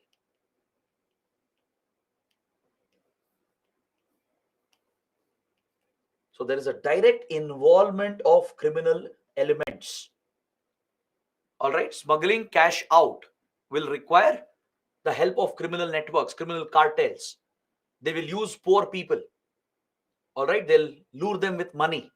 They'll book tickets for them, right? Asking them to carry cash abroad. They conceal it. They take very risky methods to conceal the money that they are carrying, and they try to smuggle it out. Or they will smuggle it across borders. If they are well versed with drug and arms trafficking, if they know where the border loopholes are present, they'll try to sneak it across the border. So criminal entities get involved who might be connected with terrorist organizations as well. And because of the service they are providing, they get a commission, they get a cut. Since we are talking about millions of dollars, they might get few $1,000s, several $1,000s as commission. Hawala networks might be employed, Hawala transactions. Have you heard of Hawala transactions? It's an informal banking system in Islam. It's related to Islamic religious banking. Hawala transactions per se are not the problem. The problem is they are being misused. Hawala transactions, they are informal transactions. There are no records kept. There is no evidence of this transaction happening. It entirely happens purely based on word of mouth, based on trust. There is no trail of evidence in a Hawala transaction. It's mouth to mouth transfer that happens. How does it work? See, in a bank, let's say you want to transfer money from India to US. What do? You go to a bank where foreign exchange is provided, or you go to wire transfer companies like Western Union and others. So you wire that money. When you're sending money abroad, if you've ever done it, these banks and the organizations like Western Union, they collect all your documents, right? You have to give your PAN card, give all your basic documents, including Aadhaar and your address, right? You have to provide all the basic details. Thorough KYC essentially is done. So if legal transactions are being done, these guys will get caught, right? They're leaving behind a trail of evidence where everything is being documented. So regular transactions may not help them. So they use Hawala transactions where there is no evidence, no records, no documentation. So how does it work then? It works only by mouth-to-mouth exchange. Meaning, let's say a person A wants to transfer money to person B from India to US. I'll just give you a crude example, a basic example. Let's say he wants to carry out a Hawala transaction, send some money from India to US. A wants to send money to B. Now he will approach a Hawala dealer, a Hawala agent in India. He will tell him that this is the amount to be paid to this particular recipient. All right. He will pay that money as well. Let's say 1 crore rupees. In Indian rupees, he'll pay the Hawala agent. He'll tell him that this money should reach my contact, who's person B in the US. He'll give him his details. The money is also given. Now, this money will never leave India. It will never cross India's borders. It will remain as it is. The Hawala agent in India will contact his counterpart. It's a global network. There will be these Hawala agents around the world. It's a trust-based network. It's again a criminal network. It's a criminal activity. He will contact his counterpart in the US. He will give him all the details. See, this is the money you should pay to this guy. He's the recipient.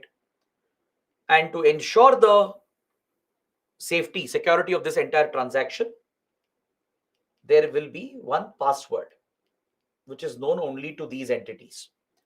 The Hawala agent in India, when collecting the money and the details, would have given the password to A, who's sending the money. He will communicate this to B. Where to collect it from? What's the password? So he will go meet this Hawala agent in the US, give him the correct password, and immediately he'll pay him in US dollars. The equivalent of that is paid with a commission taken by the Hawala agents. So transaction is done. The purpose was to ensure that B gets that money. He got it. Doesn't matter who's paying him. Hawala agent in US is paying him, right? Because his counterpart in India told him to do that. And both will get a cut. They take a commission here. And as A wanted, he has transferred money to B. No evidence, no records. It's all mouth to mouth, word to word transaction, entirely based on trust. There's no trail, no documentation at all. Even if you try to investigate, you will hit a dead end. So this route is blatantly misused by criminals, terrorists, and money laundering networks. This is how money is moved around, through informal channels. All right. This can be moved. This money can be moved even through banks, even through stock markets, through the banking financial system as well. The money can be moved, but it requires fraud to be committed. It requires the collusion of officials and institutions. There are few private companies. There have been many banks. There have been private consulting firms, financial firms, right? They all provide this as a service, again, for commission. Many reputed organizations also have done it. Sometimes the organization wouldn't do it, but the corrupt officials might do it. All that it requires is wrong entries. You just have to manipulate the accounts, manipulate the data, the details, make it look like legitimate. With the right money given, with the right bribe paid to everyone involved, this massive scandal can also be pulled off. From a local bank manager to central bank authorities and other government officials, private entities, if they all collude and work together to commit this fraud, they can easily pull it off. It just requires some skill, some talent, right? Just to know how to make these transactions happen, how to fudge the records. So this is a route through which money is taken out and it is placed into the financial system. It is introduced into the financial system. Usually it's abroad, not here in India. The money is first taken out through all these routes and then placed into the global financial system. So now experts will come in. You need professionals to do the next step. This is where accountants, like CAs, for example, top private consulting firms and consultants who specialize in financial transactions, they come into picture. What they do is, once the money is placed, right, it's placed into the financial system, into banks, into financial markets. From here, they start the next step called layering, where they conduct a series of complex transactions.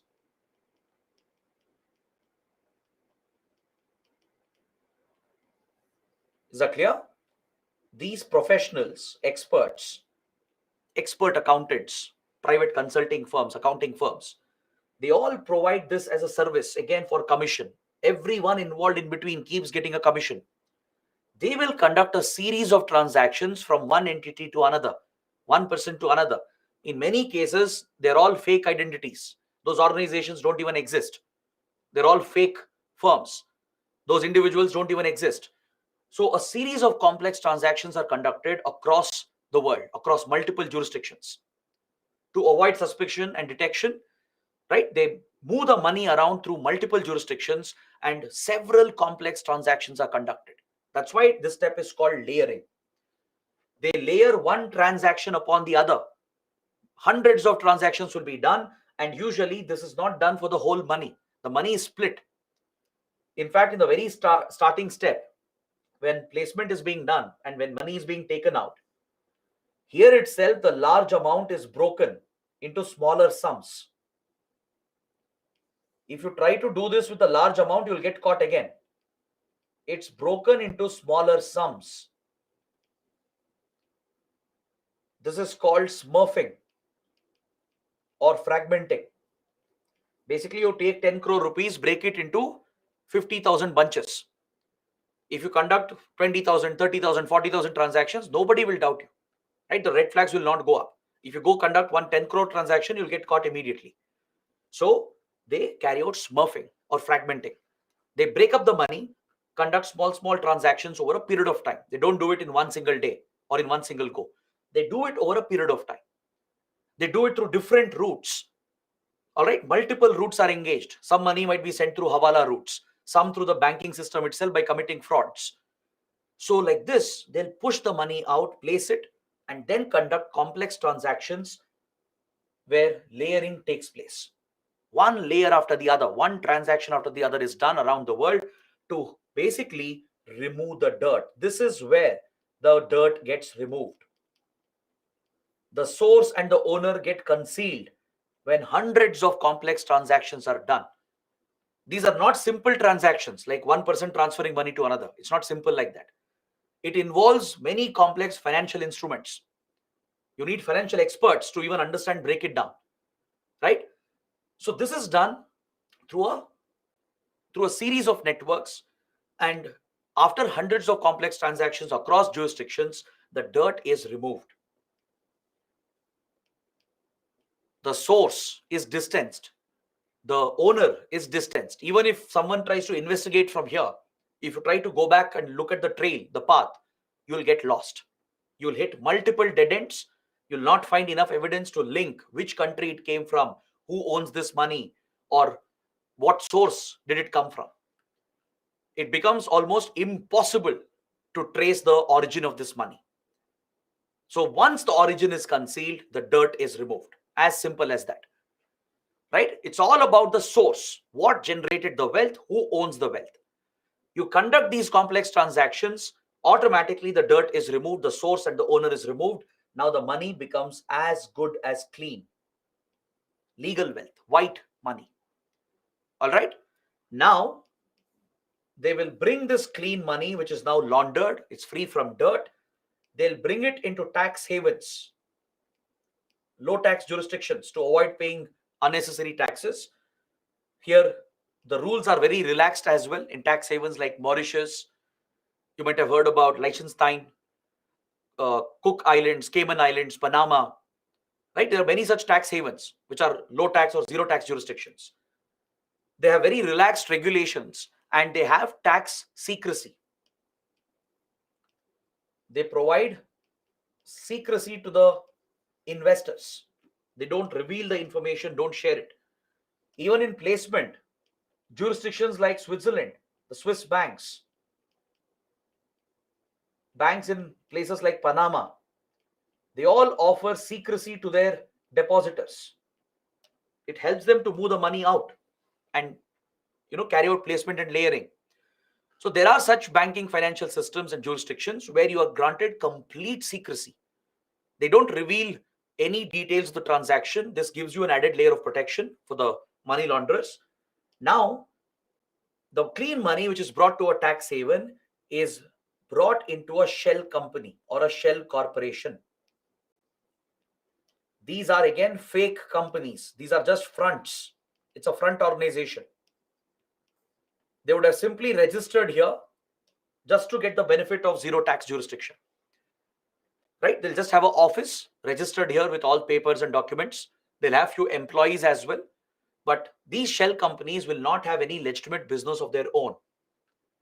If you actually look into their business, right, they might be transacting millions of dollars, but genuinely they'll not have any business of their own. Just to prove to the world, they would be running some parallel businesses on the front. But in reality, these are fake entities. These are fake firms set up just for money laundering. They are set up in tax havens because of the secrecy, the protection they get, and also the low tax jurisdiction or zero tax benefits they get. So from the shell company, which is just a front organization, now this money will be brought back to India. Money is integrated back into the Indian financial system. It is brought back as investments like FDI or FII into the capital market, or to buy luxury items which could be later used and enjoyed and owned by the actual owner. Right? This is how the money is brought back as legitimate investment into the country, as FDI and FII. All right? So let's say a defense minister is a corrupt defense minister he struck a deal with a defense exporting company, right? Let's say India is procuring weapons, and a foreign vendor who wants to win this contract, they would have bribed the defense minister, right? So they can't pay this bribe directly. To get a favorable deal, to get hold of this military contract where they can make a lot of profits, they would have struck a deal with the defense minister, right? And they can't pay the bribe directly to the defense minister. They'll get caught. Both of them will get caught. They can't use that money as well. So what they do is, the foreign defense manufacturer, they will place the money. They will break up the bribe amount into different sums. They'll hire a money laundering agent to do this. So they will place the money, conduct layering around the world. They'll layer the transactions to remove the dirt, which is connection with the company, right? The money is put through such complex transactions after placement and layering that the money gets distanced from the defense company, right? That is the source. The source is the bribe activity, the corrupt activity.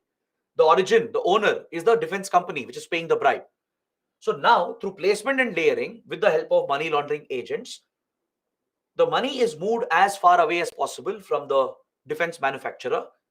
So even if you investigate, you can't trace the money back to this company. So now the dirt is removed, it's clean money, it's brought to a tax haven, into a shell company right now. And defense minister will tell them, see, I have a relative, I have a friend, he has this company. Invest that money as FDI into his company, or buy the stocks of his company. Understood? That is how the money comes back. That is how the bribe gets paid, through such complex routes. So this money, which is now laundered, removed as far away as possible from the defense manufacturer, comes into a shell corporation, gets invested officially, legally into a company in India, right? It comes as FDI and FII, and later you will see that it is connected to the defense minister, right? He will enjoy these assets through indirect methods to other Benami accounts and Benami assets which are owned by his friends, family, relatives. That is where the investments are brought back. And this process essentially constitutes your money laundering. So as the money has completed a round, one entire round, this whole process is also called round tripping. The entire process is also referred to as round tripping. Kindly remember this. It's completed one entire cycle. That's why it's called round tripping. So the real threat here is to the economy. It creates economic imbalance, right? If the country's wealth is being taken out and brought back through such methods, it destabilizes the economy itself. So it's a major economic threat. And along with that, it's a national security threat, because through the entire process, there were criminals and terrorists involved somewhere in between who were taking out some commission. Organized criminal organizations and cartels, Hawala networks, right? They are involved here, and the money could get channeled into terror financing. So let's say even foreign intelligence agencies like Pakistan's ISI can also employ this route to fund terror organizations. So by relaxing money laundering, anti-money laundering measures, by not properly enforcing the money laundering standards, Pakistan can allow these activities to happen, which will enable the criminals and the terrorists to easily move money around and thus finance terrorism, which becomes a security threat. That is the reason why you need to tackle this with utmost seriousness. So we have a global framework for this. There is a global organization as well. I'm sure all of you would have heard about it. It's called FATF, the Financial Action Task Force. This is a global body established by the G7 countries in 1989 to tackle the menace of money laundering. That is the primary purpose of FATF, to combat money laundering. All right. It's headquartered at OECD in Paris. That's where the FATF secretariat is located. Clear? And when it was established in 1989 by the G7 industrialized countries, its goal was to combat money laundering with anti-money laundering measures through AML measures. All right. In 2001, when the 9/11 attacks happened, which was carried out by Al Qaeda, it exposed the direct links between money laundering and terrorist financing. Because the money used for 9/11 attacks was moved through Hawala transactions and through money laundering channels. So, following the 9/11 attacks, FATF was given a second objective. It was given a second objective, which is to combat terrorist financing. So, this was added later. Kindly remember this point as well. So, the anti-terror financing measures, they were added later in 2001 after the 9/11 attacks. So in 1989, when the organization was set up by the G7, it only had one objective, which was to combat money laundering through anti-money laundering measures. But after the 9/11 attacks, which clearly established the links between money laundering and terror financing, second objective was added, which was to counter terrorist financing, to implement anti-terrorist financing measures. These are the two goals of FATF. So as part of this mandate, FATF monitors whether the member countries are following the global standards laid out by FATF. It brings out a set of standards for anti-money laundering and counter-terrorist financing. These measures have to be implemented by countries and jurisdictions around the world. So FATF will monitor, it will review whether countries are following the standards. It will review the progress they are making, whether they are enforcing these measures, and it will report on their progress. It will promote the adoption of these measures around the world by closely working with governments and key financial and global institutions. This is the primary role of FATF. So it's essentially a policy making body. All right. So with the added goal of combating terror financing, it has become a very powerful and important organization since 2001. That's after the 9/11 attacks. So it's a policy making body that recommends global standards which have to be adopted by member countries and jurisdictions around the world. Even if you're not a member of FATF, still it becomes an obligation. Understood? Even those who are not members of FATF, even they are obligated here. Every jurisdiction in the world is obligated to follow these global standards against money laundering. AML is anti-money laundering measures. CTF is counter-terror financing measures. They have to be adopted into your national laws and regulations. Every country will have their own laws and regulations, right? So you have to adopt these global standards into your national legal and regulatory framework. So there are 39 countries and 2 regional organizations, which is European Union and Gulf Cooperation Council, which are the members of FATF. All right. 39 member states are party to it, along with 2 regional groupings. So all the member states have the obligation, and even other jurisdictions, every jurisdiction, even if they're not a FATF member, even they are obligated. So FATF has these regional FATF styled bodies. To ensure it is implemented around the world, there are regional FATF styled bodies. There are around 9 such bodies, if I'm not wrong. So they enforce these standards. Apart from your main FATF, which is in Paris, right? That is the global organization.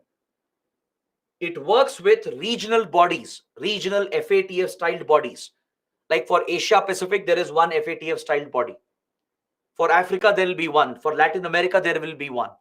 So There are around 9 FATF style regional bodies which enforce the standards on all the countries and jurisdictions. Is that clear? So let us see what obligations exist on FATF members. What are they expected to do? What are the other jurisdictions expected to implement? First of all, they should adopt all relevant international conventions. Convention against organized crime, combating narcotics, psychotropic drug substances, all such related conventions tied with organized crime, corruption, right, terrorism, any such convention, if it's there, they have to adopt those relevant conventions. They have to declare money laundering as a criminal offense through their national law. The law they will bring out against money laundering should declare that money laundering is a criminal offense. It should not be treated as any other civilian offense. It's a criminal offense. It should have a provision for confiscating the proceeds of the crime, where the concerned authority, which is investigating the case, they should be given the power to confiscate and attach the proceeds of the crime. Now, let's say through money laundering, an individual has procured luxury assets. Let's say he has bought houses, he has bought a lot of property, he's invested in gold and other financial assets. Any such asset which has come through money laundering methods becomes proceeds of crime. All these financial assets, not just money, even any financial asset procured through money laundering routes, which is connected with money laundering, this can be confiscated by the authority. The concerned authority which is investigating, they can confiscate the proceeds of crime and attach this to the ongoing case, meaning the accused cannot have access to those financial assets until the case gets completed, until prosecution is done, right? The accused will not have access to those financial assets and funds. It will be frozen. It will be attached to the case. It will come under the court's direct jurisdiction. And if the accused is held guilty, right, as part of the punishment, along with the jail term, the financial assets are taken over by the state and they are liquidated. They're sold off, auctioned to generate the money to pay off all the banks and others who have suffered losses because of the money laundering scandal. Is that clear? The assets will be released back only if the accused is innocent, if their guilt is not proven in the court. So this is a mandatory provision. There should be a separate law where money laundering is declared as a crime and the proceeds of the crime should be confiscated and attached by the authorities in the ongoing case. Next, due diligence has to be shown in the banking financial system with regard to maintaining records and accounts, tracking suspicious transactions, verifying the identity of all customers through KYC process. This has to be standardized as per global standards laid down by FATF. That is why every bank, every stockbroker, every financial institution, right, they all conduct thorough KYC. Even your digital payment apps, right, they all ask for your PAN card. They ask for your address proof, right, your identity proof. They will take your images, sometimes your biometrics as well, by linking it with Aadhaar, right? This allows identity verification to ensure that Benami transactions are not happening, fraudulent transactions are not happening. Records and accounts in the banking financial system have to be maintained as per a global standard. Any suspicious activity has to be tracked, flagged immediately, and further investigated, which is also a mandatory provision. Right? This is an obligation on all banks and financial institutions, which should be enforced by the regulators. In case of India, regulators like RBI, SEBI, they have the obligation to enforce this on banks and financial institutions. Understood? So for tracking suspicious transactions, an intelligence organization has to be established called Financial Intelligence Unit. This is mandatory under FATF. Every country should have a financial intelligence unit which collects financial intelligence on suspicious transactions.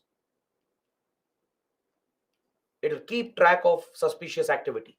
It will work with banks and financial institutions on the back end to flag any suspicious transaction which is happening, and they'll conduct further investigations. They should cooperate internationally with other countries in investigation and prosecution.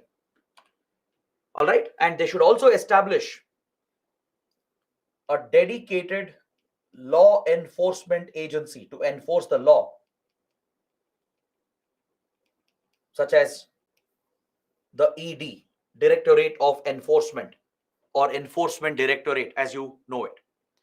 So there should be one intelligence agency called Financial Intelligence Unit for intelligence gathering, a law enforcement agency for enforcing your money laundering law, anti-money laundering law, to enforce the provisions, to arrest the criminals, to file cases against them, confiscate the proceeds, to investigate and collect evidence and prosecute the case.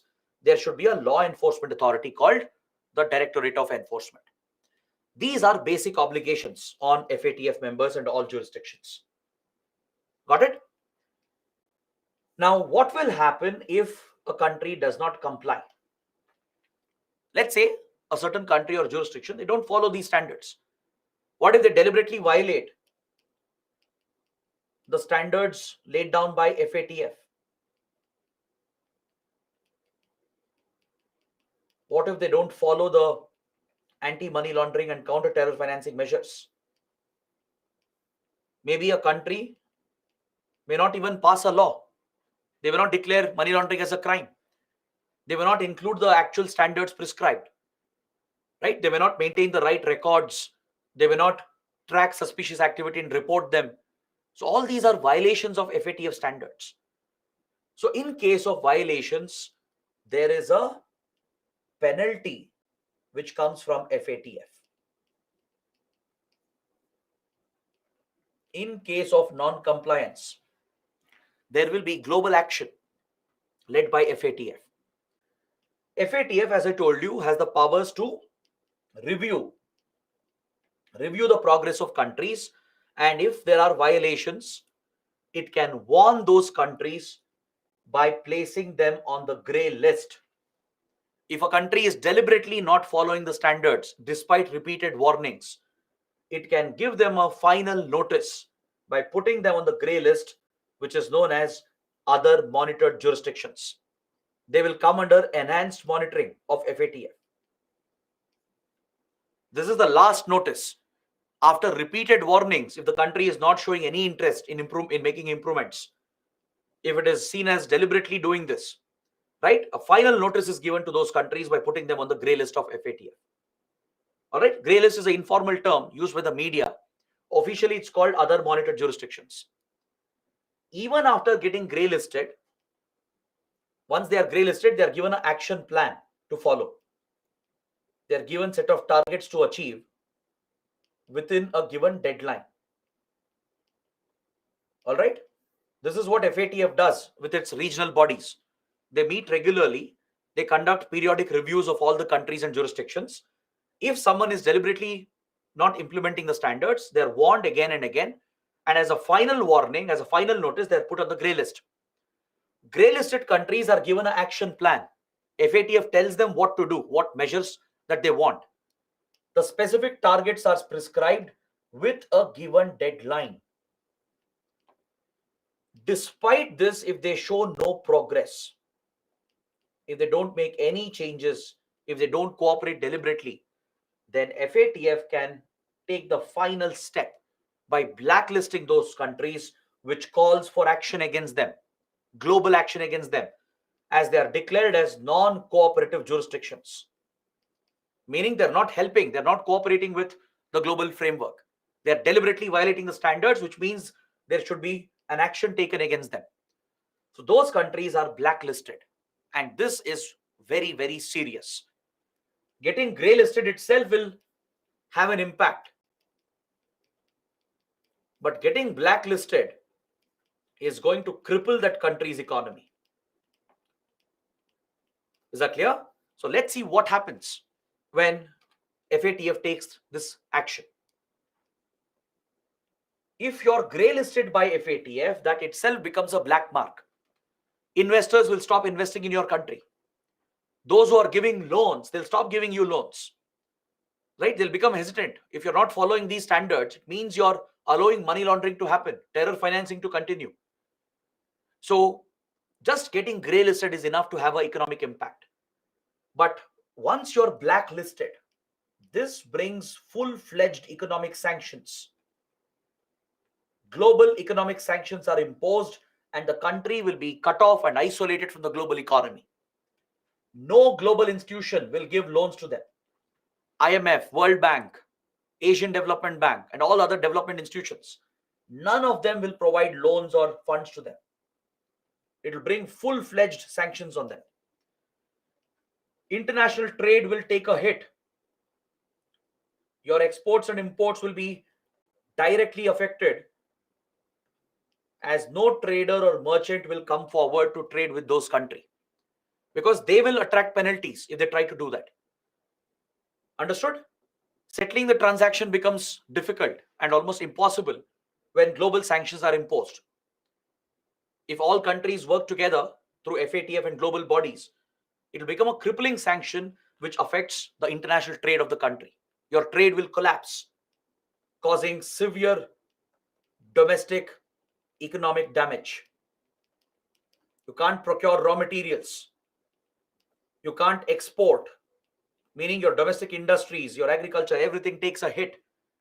It leads to an international economic boycott against such countries, and their credit rating will be completely downgraded. The sovereign credit rating is downgraded to junk status, which means no investor will even look at your country. Capital flow will stop. Flow of FDI, FII will come to a halt, causing complete economic collapse of that country. Is that clear? So getting blacklisted has some serious consequences. And our dear neighbor Pakistan came very, very close to getting blacklisted. It has been grey listed multiple times because of the efforts of India, US, France, and other like-minded countries. They have targeted countries like Pakistan, which have allowed money laundering to continue as they enable terror financing. Pakistan is a lead sponsor of terrorism, as we have studied. So Pakistan was not following the standards. It was deliberately avoiding or violating FATF standards, and it was allowing money laundering to continue, terror financing to continue. So from 2009 till 2023, Pakistan has been grey listed multiple times. Once after the Mumbai attacks, efforts, it showed some changes, some progress, so it was removed from the grey list. Again, it was grey listed in 2018. It remained on the grey list until recently, and it has been recently removed because of the progress it has shown. It's been recently removed from the grey list. It has spent many years on the grey list, and it has had an economic impact on Pakistan's economy. So India has used FATF platform for coercive diplomacy against Pakistan to bring sanctions against Pakistan. Right? We've targeted the country for financing terrorism, for allowing money laundering and terror financing to continue. By repeated grey listing of Pakistan, there has been an economic impact. It has avoided the blacklisting at the last minute because due to this international pressure, it finally showed some changes, made some progress in implementing the action plan that was given by FATF. It has strengthened its anti-money laundering, counter-terror financing measures. So that is why finally FATF has removed it from the grey list. See, Pakistan, the problem is it has not followed even the basic UN norms and conventions and resolutions. Remember, we studied 1267 Sanctions Committee, where sanctions will apply on globally designated terrorists. Pakistan has not implemented those sanctions as well. If Hafiz Saeed, Masood Azhar are designated by 1267 Sanctions Committee, Pakistan has to freeze all their financial assets and impose sanctions on them. It has to restrict their movement, arrest them if they detect their presence. It has to prevent them from getting arms and weapons. These are the three sanctions that will apply. Pakistan has not implemented any of them. Terror leaders like Hafiz Saeed, Zakiur Rahman Lakwi, then Masood Azhar and others, they roam freely in Pakistan.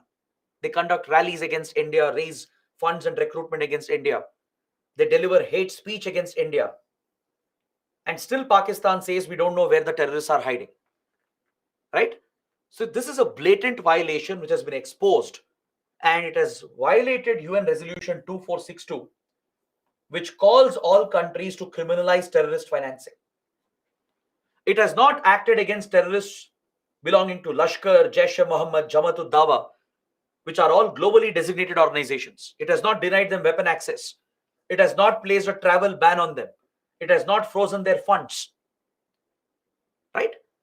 Even if they were arrested briefly, it pressed only basic charges. Never terrorism charges were never pressed against them. Like Hafiz Saeed was arrested. Masood Azhar was also arrested. Zakiur Rahman Lakwi was arrested. But in none of the cases, terror charges were brought against them. Terror laws were not brought against them. Some ordinary provisions dealing with public order disruption, riots, such unnecessary provisions were brought on them where they will not even face any strict punishment.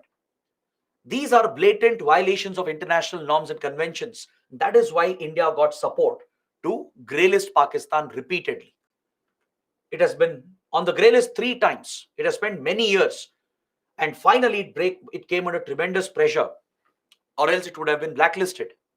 Right? And you all know how Pakistan's economy is today. It's already on the brink of collapse. If it had been blacklisted, that would have been the death of Pakistan, the collapse of the Pakistani state. It's under that pressure that Pakistan made changes in the last 2-3 years. It impressed FATF, showed some progress. That is why it was removed from the grey list. Is that clear? Now, what has India done? How is India following FATF standards? This could also come as a question. We have a dedicated law in place. Unlike Pakistan, we are very committed to these international obligations. We brought out the PMLA, Prevention of Money Laundering Act, 2002. India is a FATF member. Don't forget this. We are one of the members of FATF. So as a responsible member, we have adopted a dedicated law, the PMLA, Prevention of Money Laundering Act, 2002. This is what creates the legal framework against money laundering in India. Through this law, we have established Financial Intelligence Unit, India, as mandated by FATF.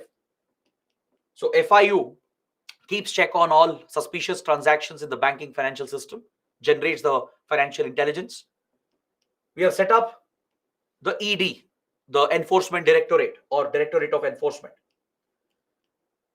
So we basically have a law enforcement agency.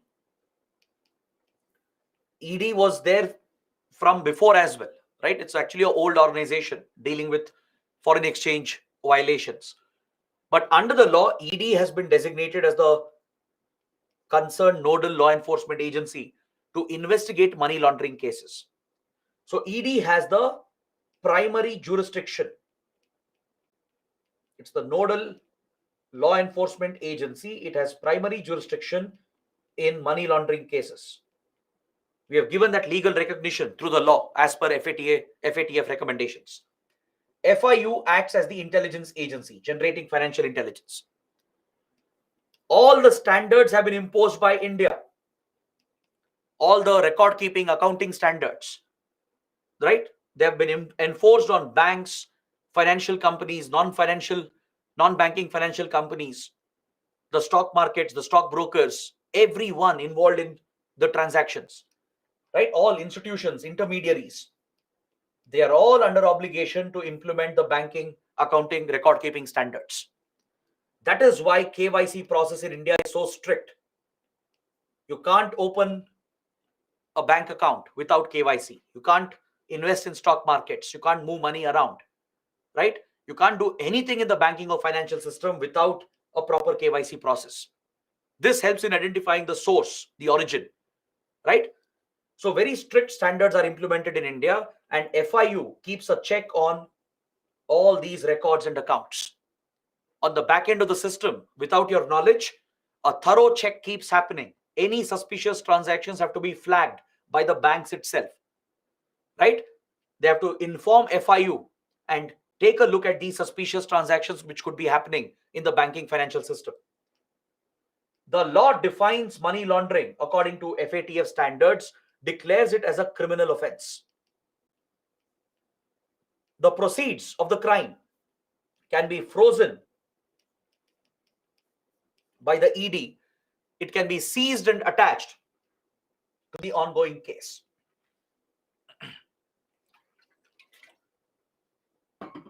So as recommended by FATF, we have implemented all the provisions, right? ED can declare this as a criminal offense. It can register a FIR, a criminal case can be registered, treating it as a criminal offense. And the assets, the proceeds of the crime, can be frozen, seized and confiscated and attached to the ongoing case. So all the required measures have been implemented by India, and even the terror financing measures, the counter-terror financing measures, even they have been incorporated into our anti-terror law, the UAPA, Unlawful Activities Prevention Act. By amending the law, we have made UAPA the primary law against terror financing and terrorism, right? We studied this under the terrorism chapter. It not only deals with terrorism, right? It's not only the primary anti-terror law of the country, it also contains provisions against terror financing. The FATF standards related to counter-terror financing has been incorporated under UAPA. So this is how India has followed the obligation. Under Section 3, money laundering has been criminalized. Proceeds of crime are clearly defined, which allows the confiscation of the proceeds of crime. FIU works with the banks and financial institutions to maintain records and check for fraudulent activities, and ED acts as the law enforcement agency. Is that clear?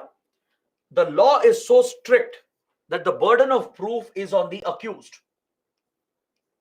Accused has to prove that he is innocent. This is usually the opposite of natural principles of justice, right? In any democratic setup, the accused is presumed to be innocent until proven guilty, meaning the prosecution, the state, the investigating agency has to prove that the accused is guilty by collecting evidence against the accused. But here it's the opposite. Once accused, that person is presumed to be guilty. The legal system presumes the person to be guilty. The burden of proof lies now on the accused to show that they are innocent and they are not involved in money laundering. This is a very stringent provision.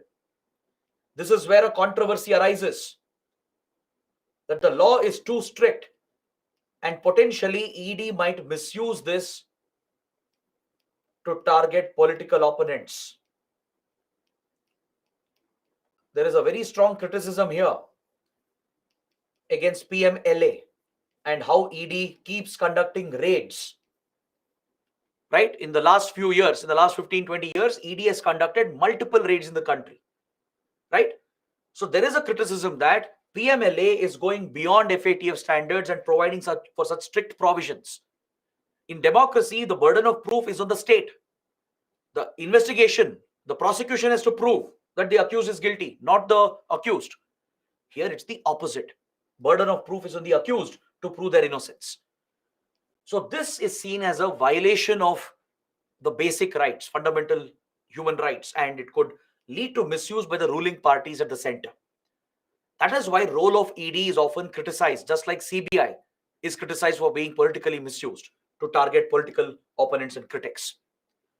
There is an appellate tribunal as well to settle disputes, right? So all these are key provisions given under the Act. Recently, we have amended PMLA to make it even more stringent and to further expand the jurisdiction and powers of ED. So I have added those points as well. Please take a look. Today, money laundering has been made a standalone crime. Previously, it was not an independent crime. Is that clear? So what would happen is that, now let's say there is a case of drug smuggling. All right. Let's say this drug smuggling is connected with some terror financing. There is some money laundering connection. Now, when this case comes up, what would happen is that ED could not claim jurisdiction, sole jurisdiction, because terror case would be handled by NIA, drug case would be handled by Narcotics Control Bureau, because the laws provide full jurisdiction to them. Primary jurisdiction is given to them. So ED has to ask permission from the others to take up the money laundering case for investigation. Now, this was hampering investigation. In the real world, cases are interconnected, right? An arms smuggling case might be connected with money laundering and terror financing. But NIA and Narcotics Control Bureau, Directorate of Revenue Intelligence, they would claim primary jurisdiction, file cases and start their investigation. ED would be left behind. If ED had to investigate the money laundering angle, it had to get their approvals, their permissions first, which would lead to time delay and hamper the investigation. So now, through the amendment, money laundering is a standalone independent crime. Is that clear? A scheduled predicate offense, meaning ED can exercise its own jurisdiction. Even if NIA and others are investigating, if NCB, NIA, CBI, others are also investigating the case, ED can register its own case and parallelly investigate the money laundering aspect of it.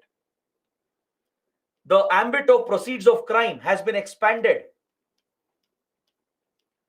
because recently many fugitives, right, many offenders, they ran away from the country and became fugitive economic offenders. You might have heard about Vijay Mallya, Lalit Modi, Nirav Modi, Mehul Choksky, and many others, all top corporate leaders. They committed massive frauds with money laundering scandals as well, and eventually ran away from the country.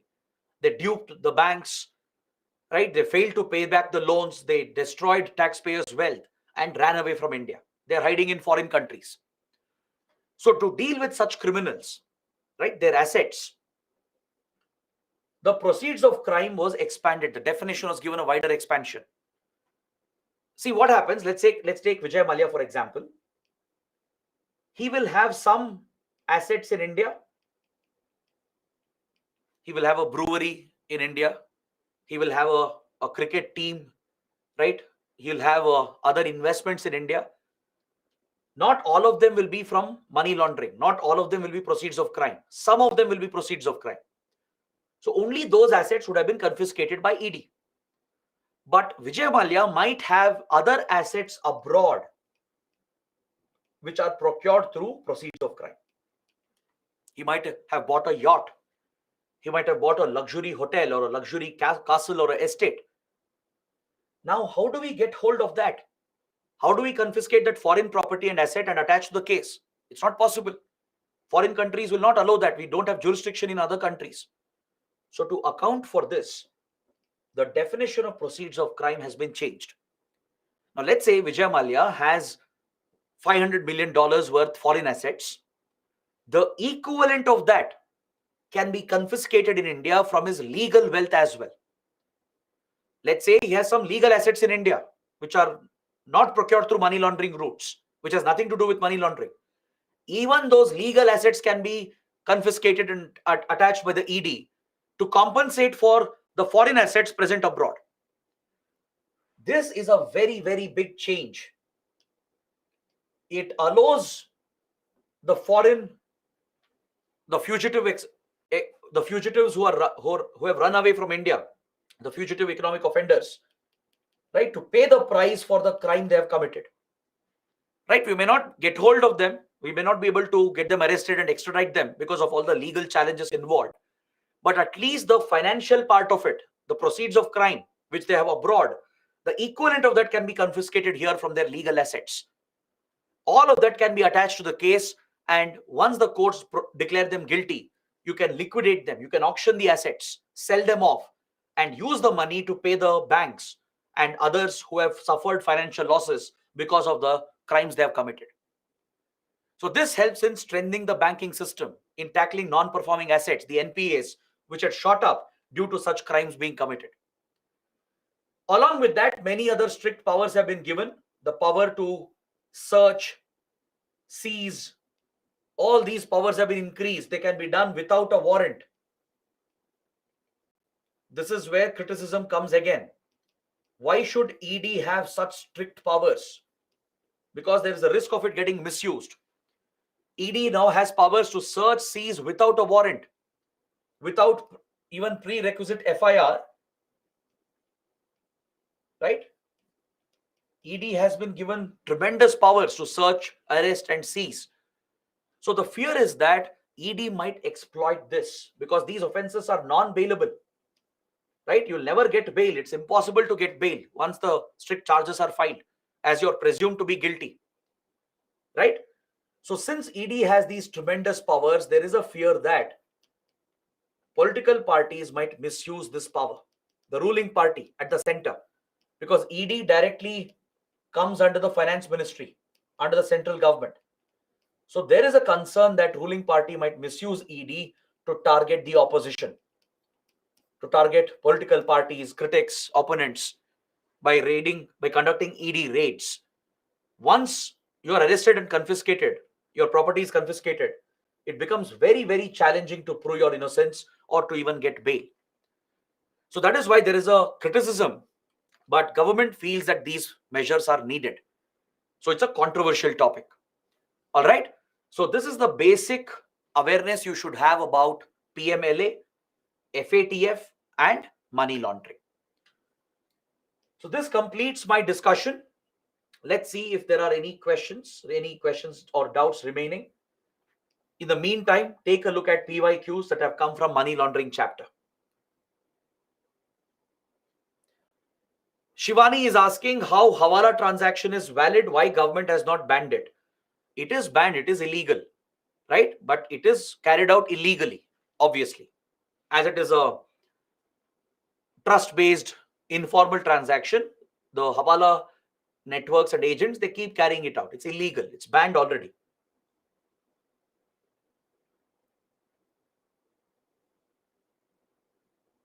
Vivek is asking, are the laws stringent enough? Definitely. The laws are very strict. I told you it's a little too strict. It's more than what FATF is providing for. So that's why there is a fear that the ED might misuse the powers and ruling parties might misuse this to target political opposition. Rashmi is asking, is gold and silver involved in money laundering? Yes. When money is brought back, right, it can be used to purchase gold and other luxury assets.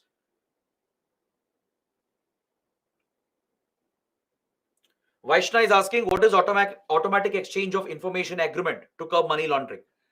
See, one way to tackle money laundering is to trace the money, to trace the transactions, right? So as money is moving around in different countries and jurisdictions, everywhere there will be taxes paid, right? There will be records kept. So when you sign these automatic tax information exchange agreements, countries will be obligated to share the tax information. The central banks, the banking system, and the authorities, they'll be obligated to automatically share the tax related information regarding the movement of money which is taking place. So that is why we sign these automatic tax information exchange agreements.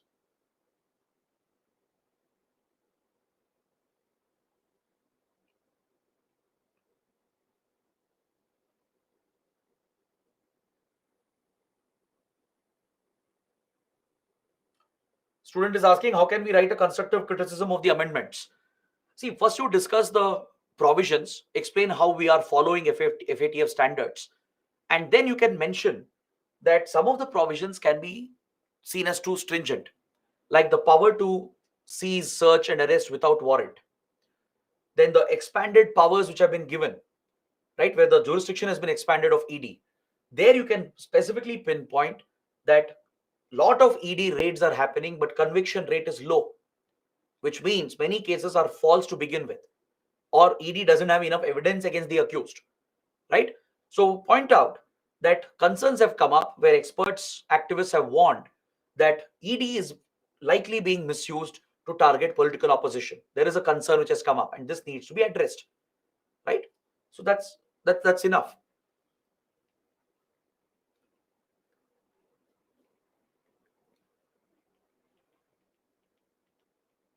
I know many of you are asking, how do we tackle money laundering, right? See, it's not easy. These investigations, trust me, they're very complex as it's a global level scandal. It involves some of the most elite institutions, several reputed individuals as well, as it involves a global level corrupt nexus. It becomes almost very impossible and challenging to crack these cases. And the very nature of the crime is such that it's very complex. The transactions are so complicated, even professionals won't be able to crack them, right? So that is why money laundering persists, it prevails very easily and affects many countries.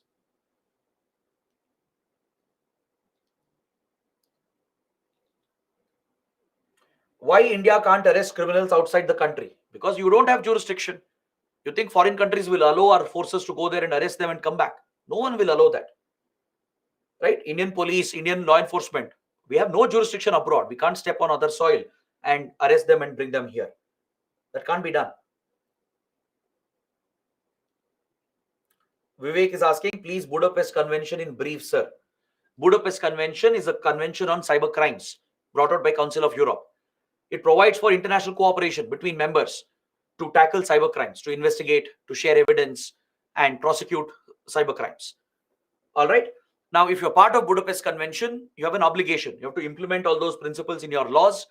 You have to mandatorily cooperate, right? Interconnect your networks as well, share data and information. So that is where IB has opposed India joining Budapest Convention. MHA wants to join to tackle cyber crimes, but the Intelligence Bureau, which fears that Western intelligence agencies might step up their spying on India, has opposed it on security grounds, and that's why India has not joined the Budapest Convention.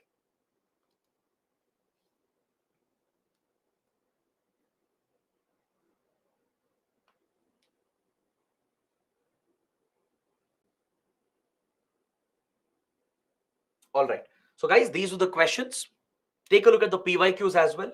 It's very straightforward. It's all connected to money laundering. So let's end the session here. Tomorrow, we'll take up the last few topics. And till then, take care. Have a good night. Do let me know how the class went. I hope you guys liked it. I hope you have understood everything, right? And use the PYQs for answer writing practice. Please do this for me. Take it seriously. Use all the PYQs, even the latest questions from 2022 or 2023. Try to write answers for all of them. That's the best way to practice. Once we complete the syllabus, start your answer writing practice. All right. So that's it. Let's end the class for today. We'll see you tomorrow. Take care. Good night.